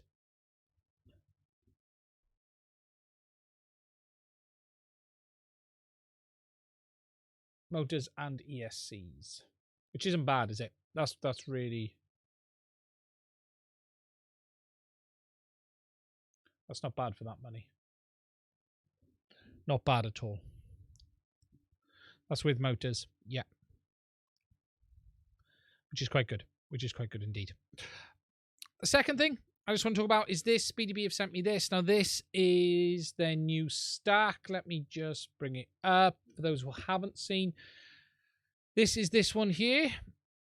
This is their new F7 Mini with a 35 amp ESCs. Now, there has been some talk of some issues on these, and I'm still trying to get to the bottom of the issues with the BL Heli S due to the changes in the multi-controller that they're using.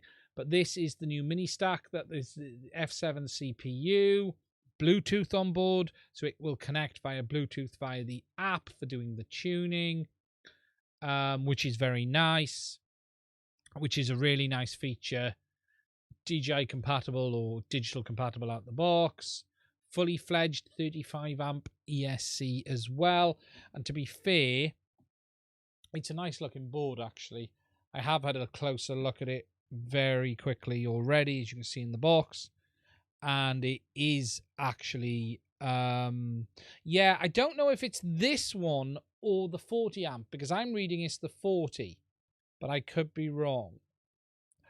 They believe there's been some issues as a result of firmware as well, but yeah, it's a very nice looking board. It's very well made as well. It's got an ESP32 on board for doing the Wi-Fi functionality. It's a fully fledged ESP32.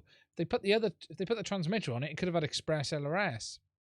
I understand they are a branch of Runcam. Yes, definitely.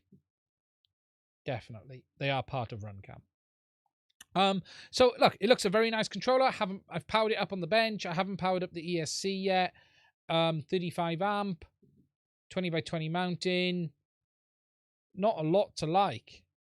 Suit of armor, the original firmware. Yeah, I need to dig in. I've been trying to get my head around what's been going on with it, but I'm gonna spend some time with it over the next week or two, and then we'll get it up and running and see what the score is. There's definitely been something going on. There has definitely been something going on, but we're gonna have to see. But no, overall it looks nice. And what that little chip antenna, right, is the Bluetooth antenna for the Bluetooth connectivity. Our 5-inch quads, it's not really aimed at 5s. To be honest, I run 35s on most of mine. 35s or 40s. I got 60 amp in one. A good 35 will be fine.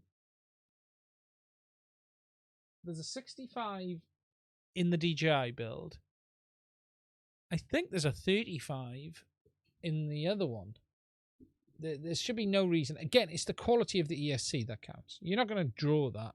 I remember when we used 15 and 20s. Yeah, we were using 15s and 20s for years. Hi, do I consider doing an 8 to Z and setting up Autopilot in any flight distance flying if you use Cube Orange and Mavic 7? It's just the quality of the hardware. Yeah, I've started a build series on Autopilot and I will be finishing it. It will be finished. It's going to be in sort of 2 halves. Everything is still relevant. Nothing's changed. The part of the reason I stopped was there were some changes coming in with the new versions that are now through, so I can finish them. I was considering doing an out-and-out total start from scratch Autopilot build series and building an aircraft in a day, and even putting it up on one of the sort of put it on and maybe underdoing it as a paid platform or something like that for businesses and education, and then decide to do a slightly cut down version for YouTube, if you know what I mean. Try and do one. The problem is, to do an out and out takes more than one person. To do an out and out takes a huge amount of time.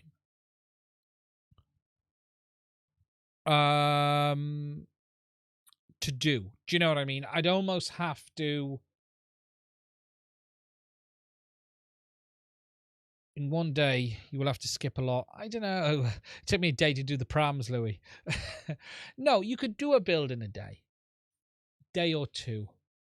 It would take a day or two. But the other thing is, you almost need another person to film as well. Or I set up 3 cameras looking at the same point in space, all recording. It's hard. It's hard to do that on your own. I'd almost need someone to film. I did think about it. I just wonder, Autopilot, the biggest, building the aircraft is the same as it is building anything. The only difference is the motor order. As for choice of hardware, between the Cube, the Mate X, it's all about what you need, right? They're all good flight controllers. So if you take the Cube is fantastic for bigger birds, 450 up. Okay, let's say. I love the Cubes for those style birds, just because of the size, the weight, and everything else. It's also vibration isolated. For wings, there's no reason you can't put a Cube in it, but I just as much like the Mate X 765 wings. It's a great flight controller. It just has no onboard vibration isolation. So picking the controller based on your needs. Philip makes amazing hardware. I really like Philip's hardware, but it isn't ideal for every scenario. I don't think he'd expect me to say it was. If it came to building a quad, I would choose a Cube almost every time. But I will be honest, I have 2 CUAV flight controllers here that have been absolutely fine. They've not given me a day of issue. I've got the Nora, which is actually really good for plane use. And I've got the X5, which isn't bad, but the Cube is my preferred flight controller for plane for drone use.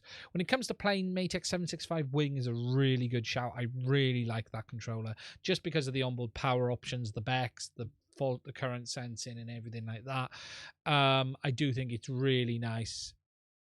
On my helis, I prefer CUAVs. They tend to have a different vibration isolation range, don't they, Louis? So, yeah, there is some differences between the onboard isolation between them as well. And what you find is the CUAVs are better at some and the cubes are better at others. The foam behaves differently in both flight controllers. It's just different styles of foam. And there's a really good post on ArduPilot that shows the different reactions of the foams. Is it going to make a massive difference? It's preference. It's no one flight controller is perfect. What I always say with the Cube is I can put it in anything, it'll get me up and running all day long. And that's why I use the majority of them in the bigger birds I've built and used. Cube just works. In the Rover, I like the Cube. If you're running anything with money involved, get a Cube. On the helis, it does make a difference. Yeah, I can imagine. Okay, I just saw a question on DJI.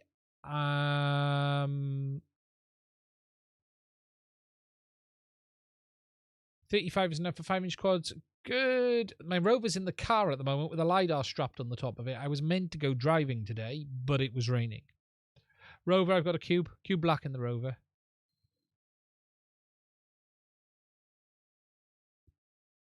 Out-of-date documentation. Yeah, ArduPilot is very, very good. I have no issues with Ardu. Okay, the documentation is confusing at times, and it even was for me yesterday. I was looking through some of the sense and avoid documentation, and there was some issues. Yeah, and that's... Yeah. How's the Rover coming along? The Rover's sort of done. It's a video it's sort of hit a stagnant point of it's done. What I need to do on the Rover is this is what it's like video. Now, do you know what I mean? It's less out of date and more explaining is needed is in the documentation. Even for me, I was trying to figure something out on something and it just, in my head, it wasn't making sense. And that's the problem when the documentation is sometimes written by the person who made the feature. That's the problem. Yeah, Rover is, it's not in here. I'd show it to you. Rover is like a giant RC car.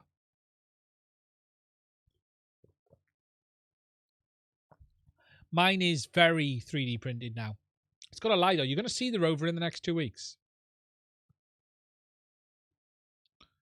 That's the biggest problem in some of the Ardu documentation is when it's written by the person who made the feature, assumptions are made about understanding, if you know what I mean. If you design something, you make the feature, you do the documentation, you're coming at it at the angle of your understanding, and sometimes it's better.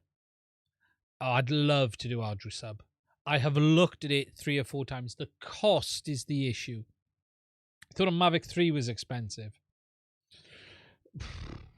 I have looked at Ardu sub like 3 or 4 times. I would love to do an Ardu sub build. I would literally love it. The thrusters alone. When I looked at the price of the thrusters last, I was like, oh my God. Sub would be amazing. It would be very cool.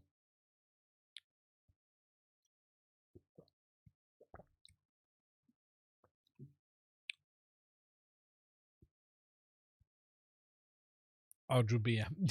We'd all like that. Okay, there was a question. Someone asked me a question on DJI and I said I'd come back to it. I saw it just now.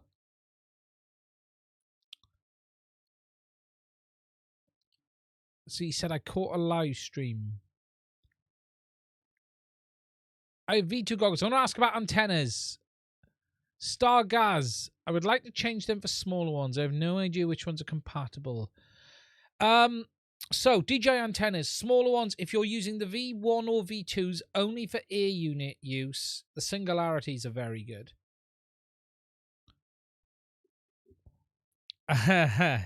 Geordie, I saw that. Are you talking about the one Are you talking about the dual antenna, or are you talking about the dual receiver? $150. Okay, so for the Caddx Vista, the Singularities are very good antennas if you're using the Vista. I'll be honest, if you're looking for shorter, go with the Singularities. True RC, right. True RC Canada. These guys just make some fantastic antennas. For DJI FPV. Where are we? You got the dualities, which you don't need. You don't need the dualities if you use an ear unit. Where's the other ones he made? Where are they? You don't want the patches. Singularity, 5.8 stubs. These are quite... I wouldn't go any smaller than these, right? I think these are well worth a look. Remember, you want left-hand circular polarized if using DJI FPV. But yeah, the Singularities, these are really good antennas. There are some other smaller ones out there. The Singularities are the ones I'd choose every time, but they're not cheap. You're talking $74 for a pack of 4. They're hugely expensive. You know, they're really good. Can I just replace all 4? You can. You can just replace all 4, no problem at all. There are some more stubby ones out there. You could go with the dualities, but I wouldn't. Menace RC. Yes, I've got a couple of Menace RCs here. They've got a website. They have. I've got a couple of Menace ones. What do they make for the DJI? I haven't seen the Menace. Ah, yeah, you've got the Trashers, the small ones, but they're not really smaller than DJI's.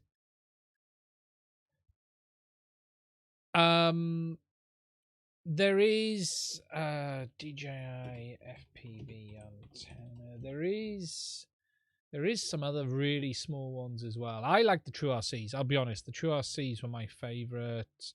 But who else makes a set? Who else is doing them? There was Singularities. There was another set, not the Crystal HD. Crystal H. You get a really small ones with the Crystal HDs.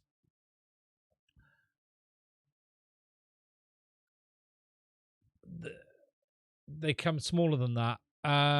Who needs your antennas? Just small. If you're looking for shorter height, you know, the patch could be worth a look. Go for the... You're not going to see much performance been changing the antennas, right? You're not going to see a dramatic...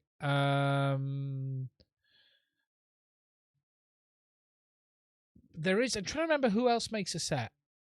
Can anyone think of who else?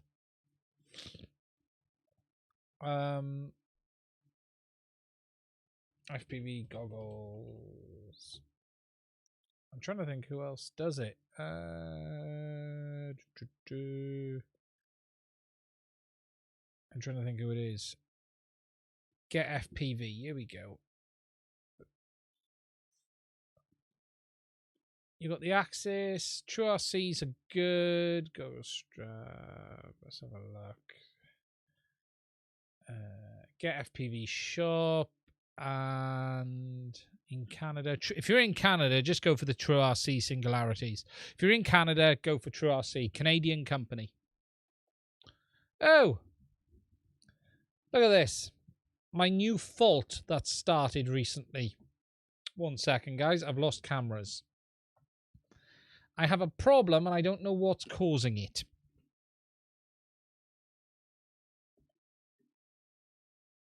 It's doing this randomly and it's getting very tiresome.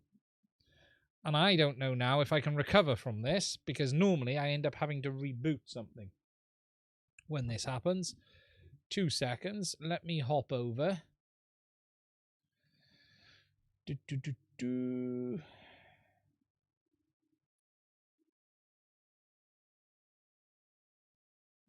me just... I'm trying to see what's going on. 2 seconds.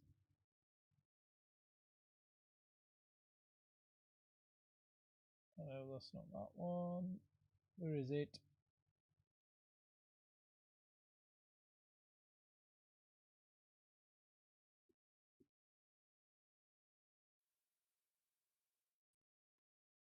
Yes. Yeah.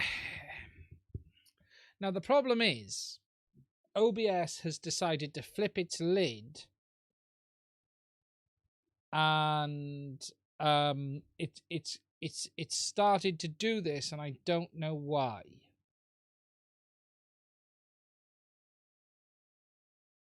I really don't know why. Let me just find the desktop.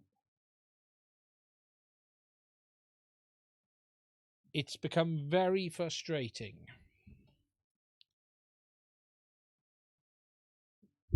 And it started to do it in the week, right? I'm going to have to do something a second, so I'm going to have to stop the recording.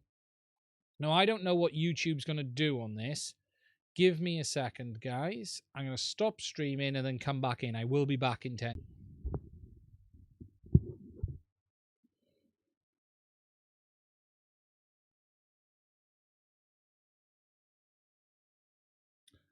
Hello. I have no idea what has gone on. Now, is this even working? I have no idea at all. It has completely flipped its lid. Completely. This looks weird as well. Why does it look weird on my side? This just... It done it to me the other day. And it's probably buffering still back in. That's probably what it is. That is weird. I don't know what is going on. It happens when I was transitioning from the desktop back to the video, and it just doesn't come back. And it's done it a few times. It might be YouTube hasn't buffered back up yet because I stopped the stream.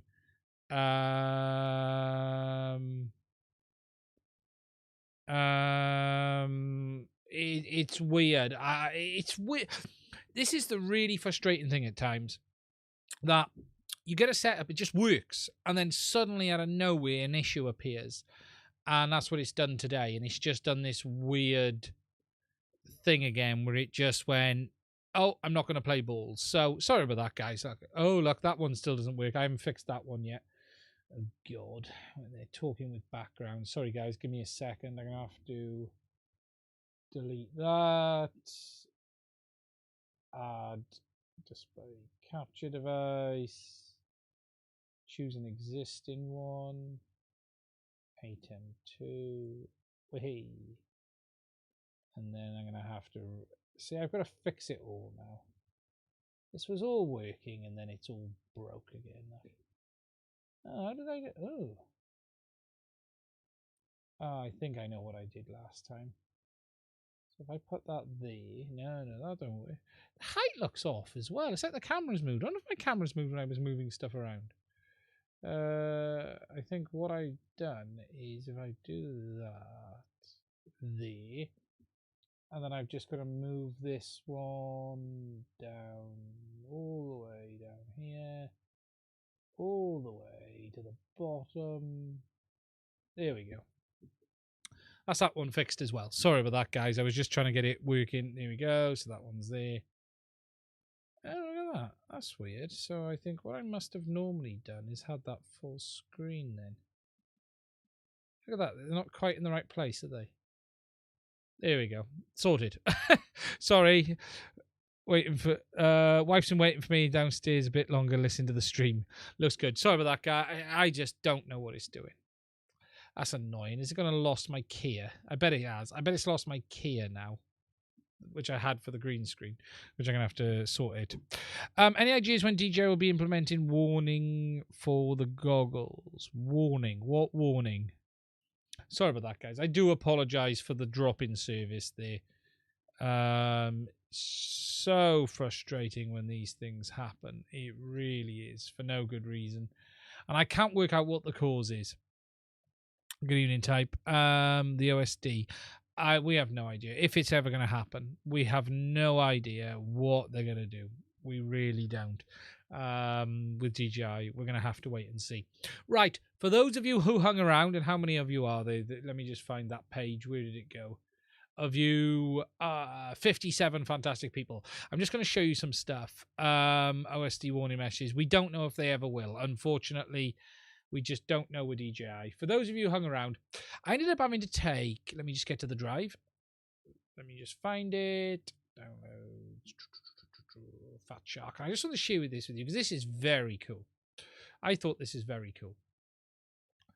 I had to take a set of my Fat Shark goggles apart just to clean them. Basically, I had some crap on the lenses, and I just needed to make sure they were cleaned and everything. So, and I ended up tearing them apart. And I wanted to just show you inside. And I wanted to show you the size of the little screens in these things, because it's incredible. So I'm going to scroll through. So this is, sorry, now this is the screen that is in the little goggles. These are Dominator Version 3s. And you can see there is the little screen that is inside them. And there's some perspective in a minute to show you size. So there's a lens mechanism that goes in the front. That's the lens unit itself. And you have the lenses there and there. And then that goes down to the little screen. That's the DVR board. Another one of that. And then that's the head tracking board ready to take that on top. That's the voltage board. Don't need to see that. Now, this is just showing you the little screen. I'll show you with an image in a minute just to show, because this is just fantastic how small these are. And this is it there with a video input from HD0. So you can see it's actually upside down because the unit is upside down at this point in time. Now, these are the 800 by 600 screens, or WVGA. And you can just see the little screen there as I was doing the tests on the bench. These are and that just shows you the size of the screen compared to a normal Fat Shark module, just to give you an idea of just how small the screens are in Fat Shark goggles. These are just, it's insane. It is incredible just how small those screens are. And just zooming in there again, just to show you it. It's madness. Absolute madness. But I thought I'd share it with you because it's very, very cool. Very, very cool indeed. It's just insane how small, let's go that one, how small they are. They are tiny. Tiny, tiny, tiny.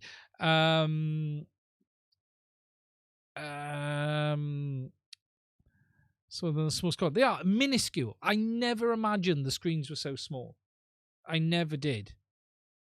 I never imagined how small they were until you put them up. You know what I mean? You know.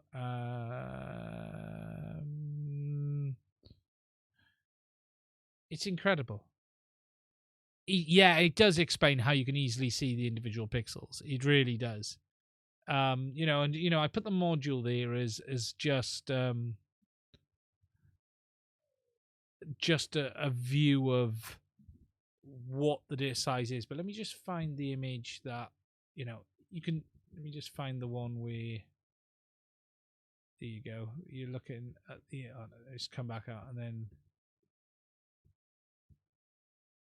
that was the best one. Let's clear it. Yeah, just to show you. You can see. You know, you can clearly see the image.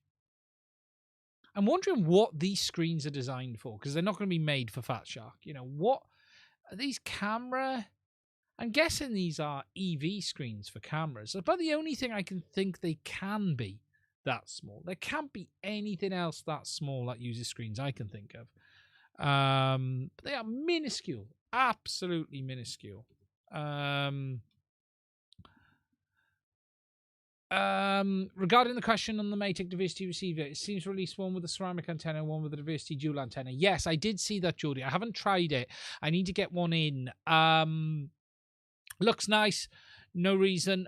I do wonder what the benefit. Okay, Diversity's nice. If you've got dual antennas, it means you can change polarization. So you can have one vertical, one horizontal. It'll help a little bit. But I'll be honest, range is not something ExpressLRS is struggling with. That's a reality. Do you know what I mean?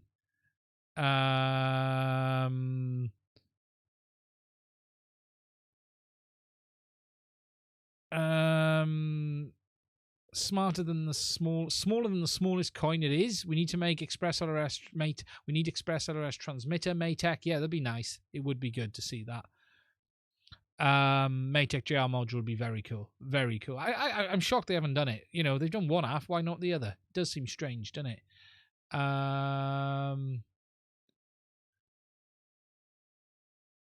Oh, you had crap on the lenses. Yeah, you had to crap on the lenses. I didn't have to. There was crap on the lenses.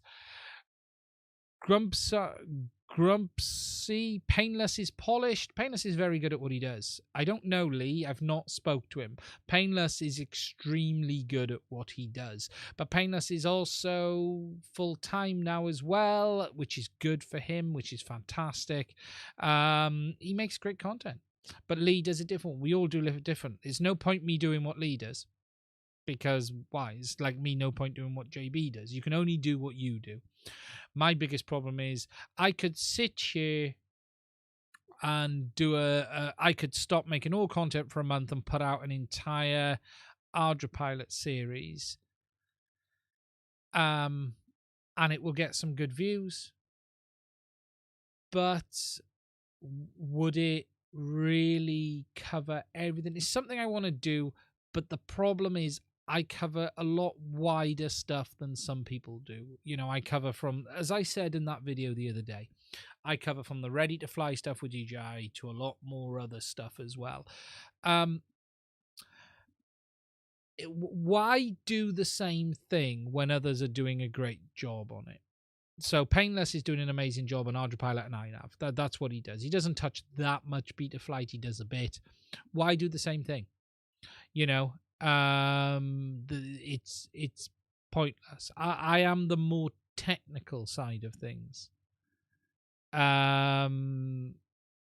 That is the direction I tend to be fair with. You know, I'm a big fan of Lee. I've not spoke to him. He does a lot with Ben as well, which is fantastic. You know, I have been thinking about this Ardra Pilot build series. The only problem with doing an Ardra Pilot build series is it'll bloody change by the time you've got it finished.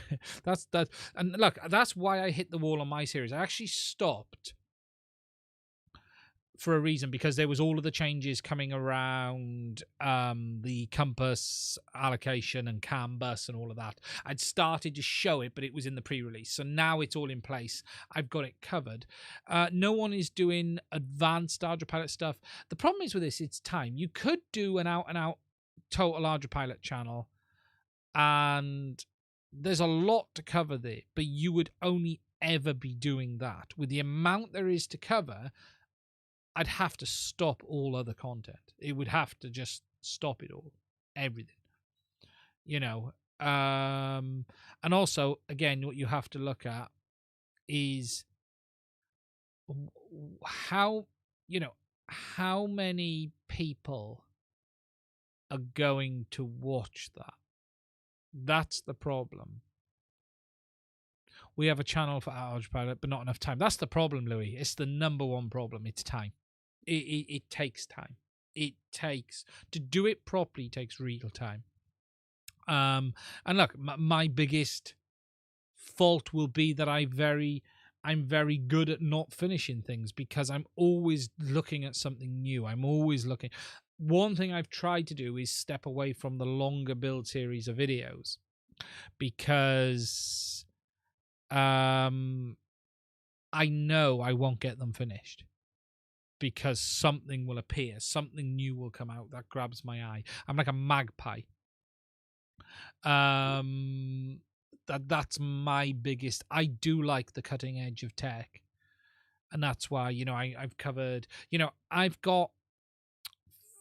planned to do 4 or 5 videos on HD0 and 4 of 5 on ExpressLRS, and my plan is to record them all before putting them out.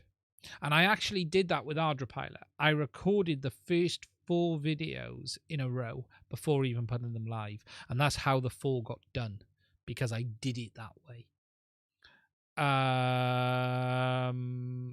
And this is what I'm doing. So the HD0 videos, I'm doing them all up front. 2 are finished. 1 I went to record the other day and it drove me mad. I've stopped and I'm going to go back and do it again. I had a problem with the flight controller and it was driving me insane. So it was stopping me doing what I needed to do. It was nothing to do with HD0. It was the flight controller. So I've got that to do. So I've got the first, actually, really the first of the HD0 videos went up the other day, which was the new changes. That was sort of, what is it? I then want to do a what is HD0 video to explain it for new users. I don't mean like Chris Ross's where you go in and go, this is the technical stuff. I just want to do a, this is HD0, this is what it does. Then there's a how to update the firmware video. That's done. In the can, up, ready to upload. There's then a firmware recovery video in the can, ready to upload. Then there's a basic setup video, which I started to record, but it drove me nuts. And then after that, there is, what's the other one? We've got the wireless system. So we'll take a look at HD0 versus DJI wirelessly and try to explain on the spectrum analyzer some of the differences that affect people using the one system versus the other in a environment like racing and stuff like that, and why does DJI cause people problems?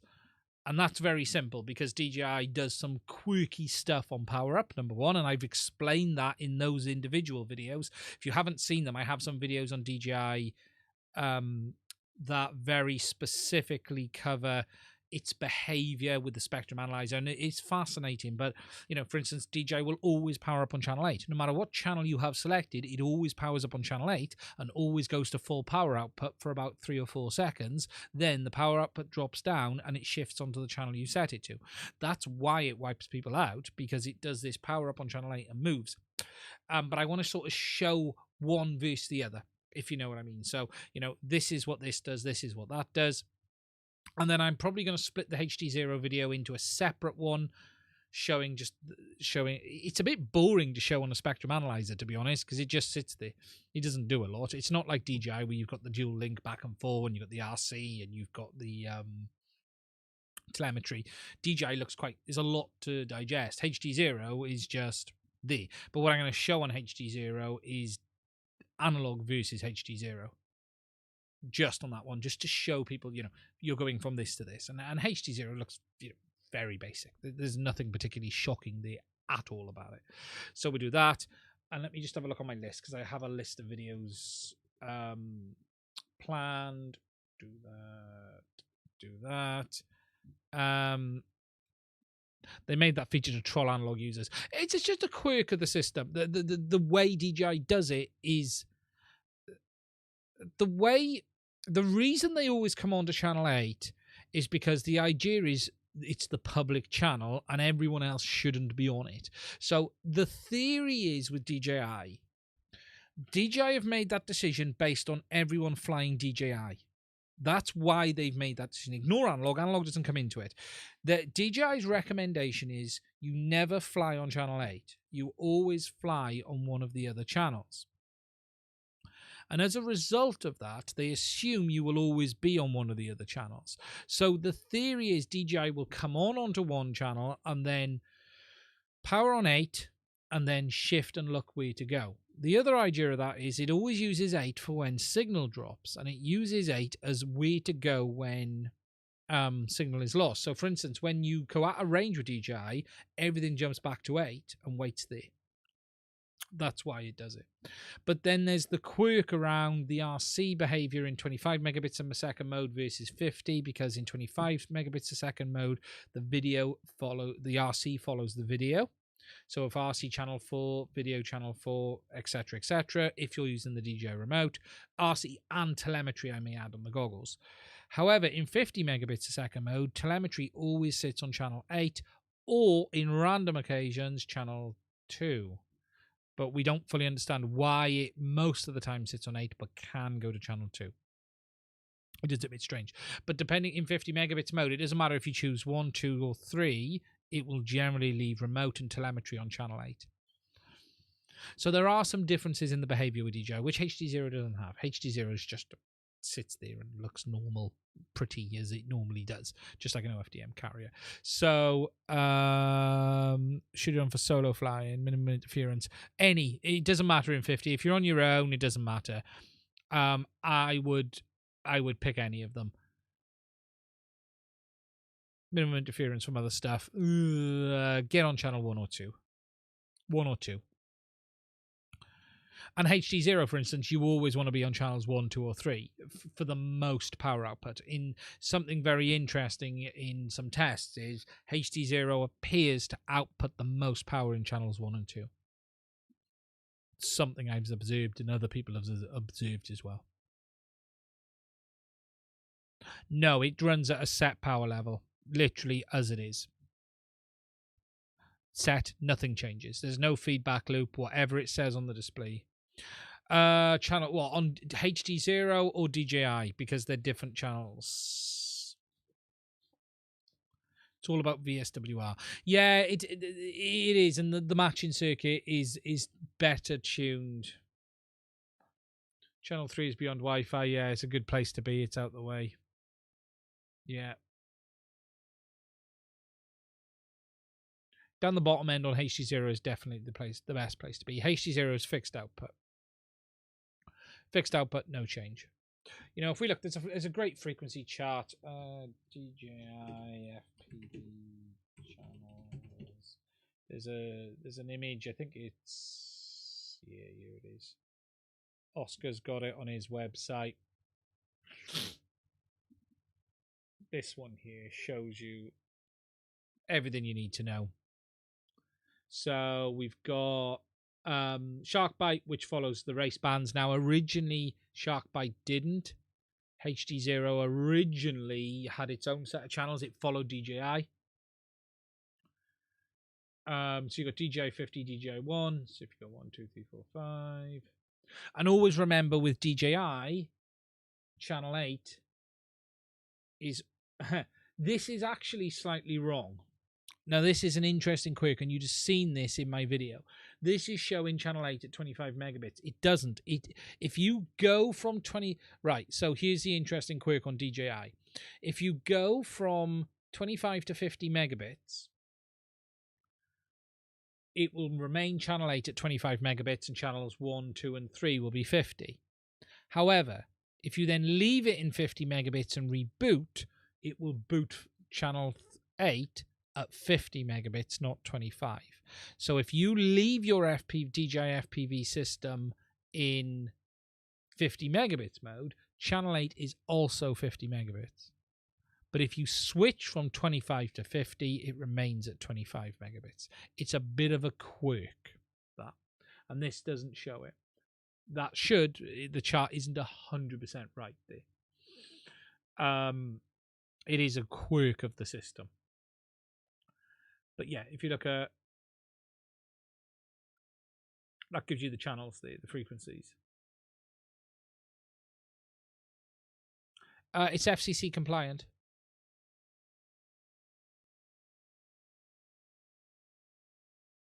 But look, channel 8 at 5.9, and that's right at the top end, you know.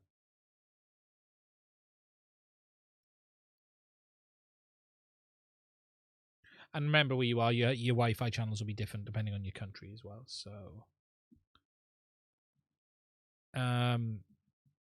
So there are some quirks to it. There are some quirks to DJI versus HD0. So there was that. So let me just, I got my list here. So HD0, we got HD0 versus DJI, HD0 Power, TX 5.1. So we got those, what the setup and what is.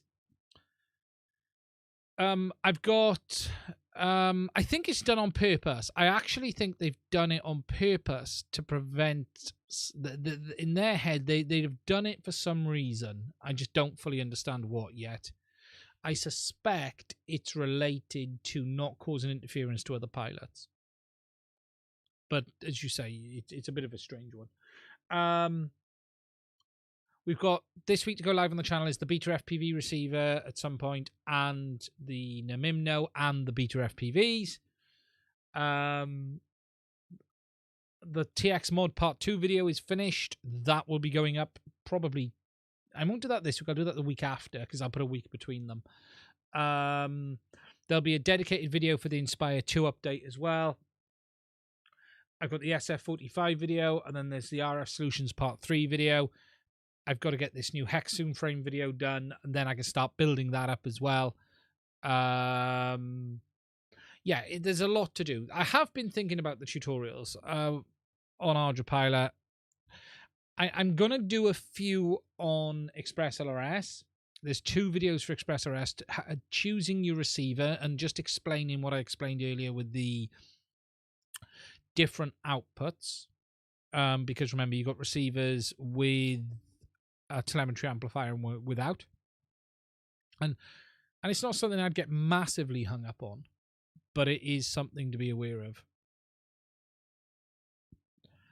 If I could only have one quad, what would I choose?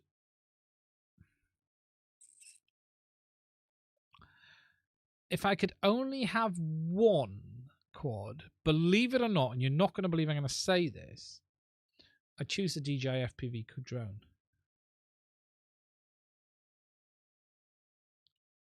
And there's a reason I choose that, because it's a halfway house between 2 worlds.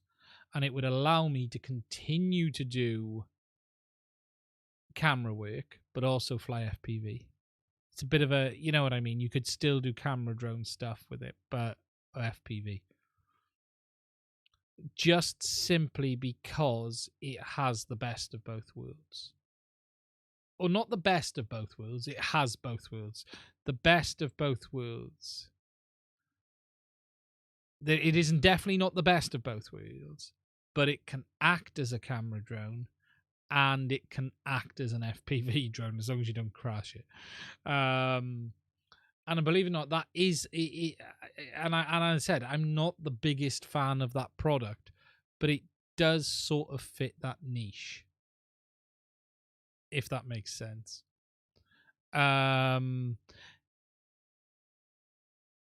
If I could only have one ready to fly and one FPV, I would probably choose the Mavic 2 as the ready to fly.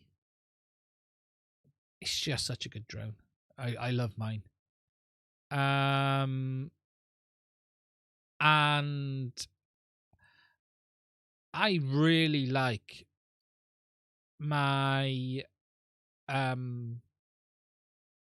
Speedy B frame. That build is just, it flies better than any other quad. I would like to try the iFlight. If I had to buy one, it would be the iFlight. If I had to buy one FPV and one thing, it would be the iFlight. Definitely. A2S. No, you're right. Yes, sorry, A2S.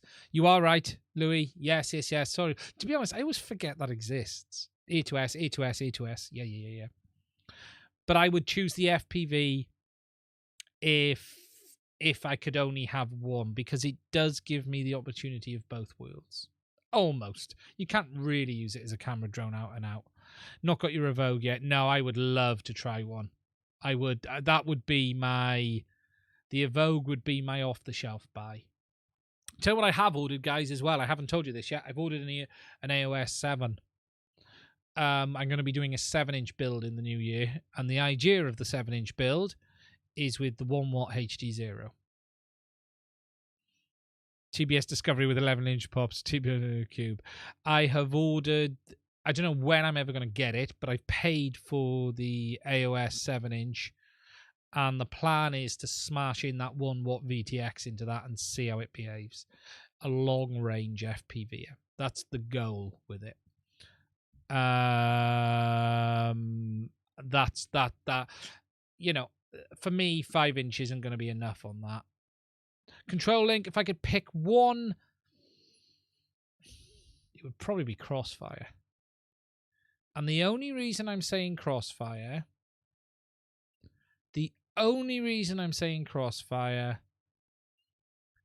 is it's mature, reliable, solid, and But I still have complaints with some of the ExpressLRS hardware.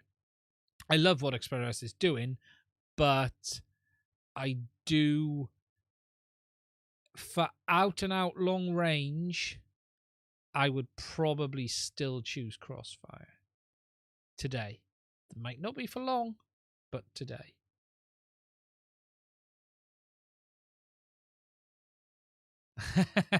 As if I had to have one. You only gave me the option of one. Now, but I would be very tempted on I would be tempted. Then I'd go with probably the B. If I was gonna, it would be really close and Express. I'll be honest, it's the transmitter I'm a little unhappy with on ExpressLRS at the moment. I haven't found one transmitter I'm 100% happy with, but I haven't tried the Namimno and I haven't tried the Happy Model RC, the Pro yet. I might be. Ooh, do we have the weather? Yeah, I don't know where that's come from. FR Sky has left the chat. And the reason I say Crossfire is there's no getting away from the quality of the hardware. That is why I'm saying Crossfire. There is no getting away from the hardware. And don't get me wrong, I'm converting all of my aircraft more and more to ExpressLRS. I have a mix right now. I have my three birds. One's Crossfire, one's Tracer, one's ExpressLRS. That's quite funny, isn't it? I am on all three. But I think the out-and-out hardware... What about FR Sky? Are you swearing at me, Desert Drone Pilot? Not a chance. Not a chance in a million years. Anymore. Unless they've got something they can really... Oh, Fly Sky or FR. I thought you said FR Sky. Fly Sky. No. Sorry. I've had no problems with TX, but Happy Model RX. Don't get me wrong, I've had problems with Happy Model receivers. Yeah, some off-brand Amazon stuff. Yeah. RF design, but if I had to pick one, because I think if I had to pick one, the good thing with TBS is you could use it plane, wing, drone, anything like that. For me, ExpressLRS, the system's amazing. It's just hardware now. And it's going to be interesting to see how that improves and changes. And perhaps Axis will do this. I showed this last week. I think it was Axis. Is it Axis SPV? Axis Flying? Is it these? Yes, it is. These guys have got their new ExpressLRS receiver. This might be the best ExpressLRS transmitter, not receiver.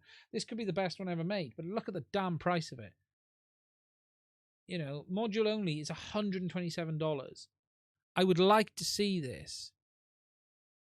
I'd like to tear it down and really see what's worth this money. It's too big. It should be in a bay. Come on. It's got a drawer. I'd like the Namimno. The Namimno looks fantastic. Does anyone know, does Namimno have a website? Has anyone found if Namimno have a website yet? No, it's not. But I have lost the quads to Crossfire controlling as much as... But I've never lost a quad Crossfire. Yeah, and I think that's the thing, isn't it? Today, TBS just has that edge on hardware. Just has that edge on hardware.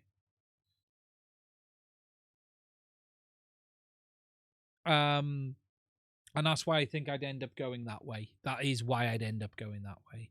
No Namimno. I can't find a website for Namimno at all. It's like a transit van. Not the fastest, but it can carry his stuff for miles and miles. 100%. It is the transit van of FPV. Yeah. From an RC link. But that doesn't mean... Namimno is probably FR Sky. it makes you wonder who. I'd love to know who they are. I can't find anything on them.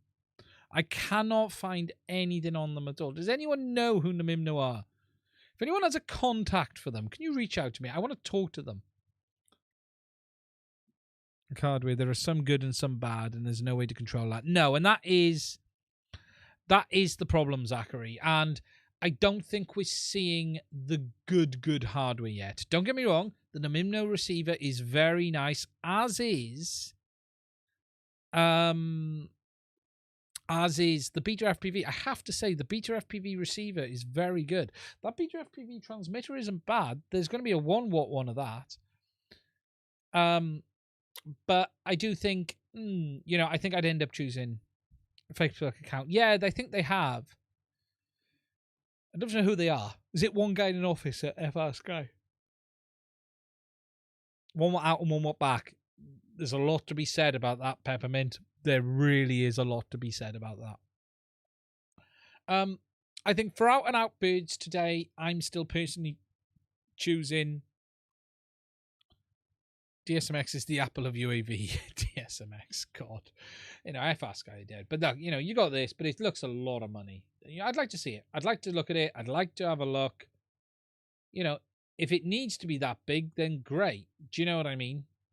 The only thing I think is really untidy, frsky@gmail.com. Look at this wire crap. That's just crap. That's just crap. That should not have ever been allowed to go out like that.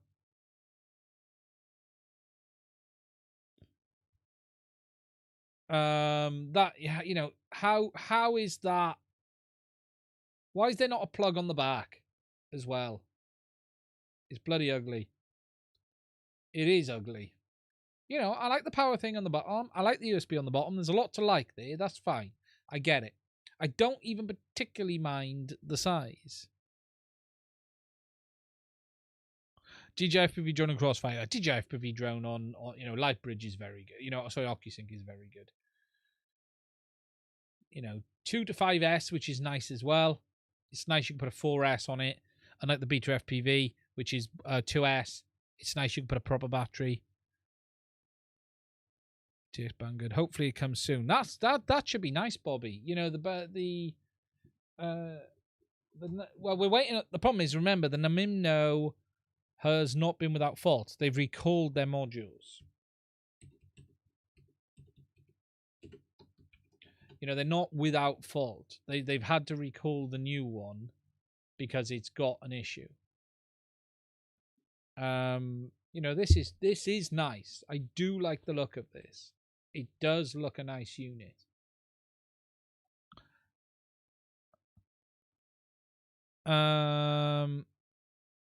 It doesn't look bad.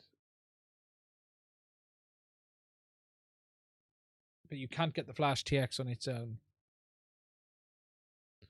I guess Express can only answer the myth. Yeah, it seems weird. They did put a recall out. Where was it? It was on Facebook. Let me just find it. ExpressLRS community.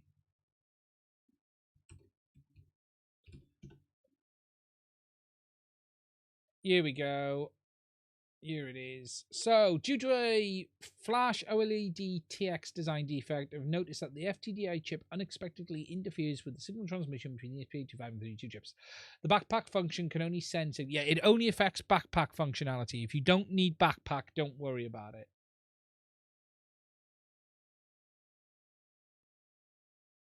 So, it's the backpack functionality that's the problem on the early ones. But again, it's... if we look at ExpressLRS, it's having some, we're seeing things like this. Issues around some hardware and stuff like that.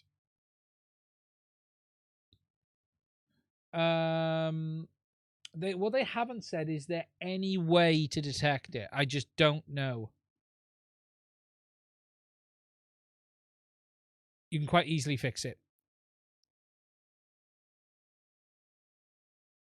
Yeah, backpack is nice for racing. I think it's just missing a couple of resistors. That's interesting. I don't know. Did they put? Ah, yeah. Here we go. Oh yeah. Here's how you identify it. Okay, guys. So here we go. Here is how you identify it. Let me zoom in for you. So, is the feature fixed? Identifies hardware to confirm. Am I running latest fixed? So for comparison, just arrived. So that must be the fixed ones where they've shoehorned on something. Ah, so what it looks like they've done then is cut the pads to the board. And for comparison, that just arrived. So what? So that if you've got nothing there, yours isn't modified by the look of it. And then if we go back to the other picture, so what I bet they've done is cut the pins and put the diodes between it. That's what that looks like. So that's how you see the difference. Looks a nice quality board inside, mind. Apart from the rework, mind.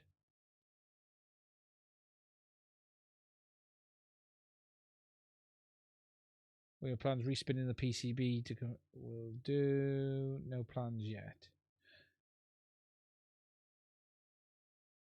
Check if you have those 2 diodes added.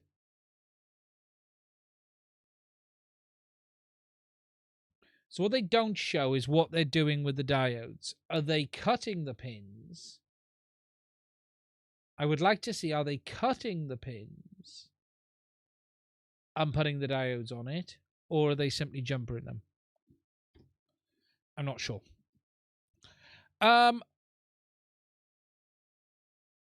meant the diodes, no problem, rock solid. Have I ordered the DJI? No, I haven't. I've been waiting for the second batch because I saw some issues on the first. I'm going to order one. They're saying the second batch is going to go out in the next couple of weeks, so I probably need to go on their website and order one.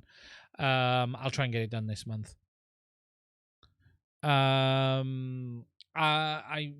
I've got that to order, and that's probably I want to get another I'm going to need another camera.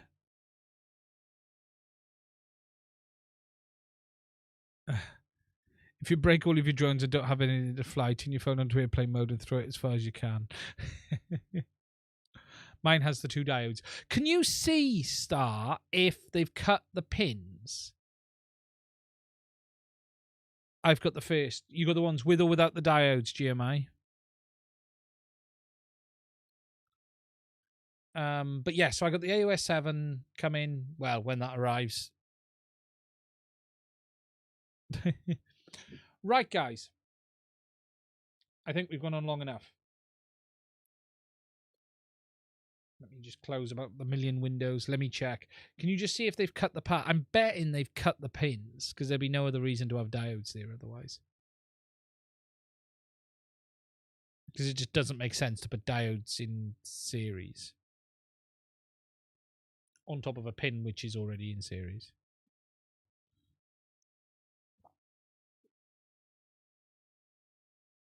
First DigiSight 3. I need to order one. There's they say the camera looks pretty good. They do say the camera looks very good. Right, guys. As I said, I'm hoping to maybe get my hands on a Mavic 3 very shortly. When I do, I will let you guys know. Other than that, there's no really news on the DJI side of things. We will go live next week. Let me just have a look at the dates before I go.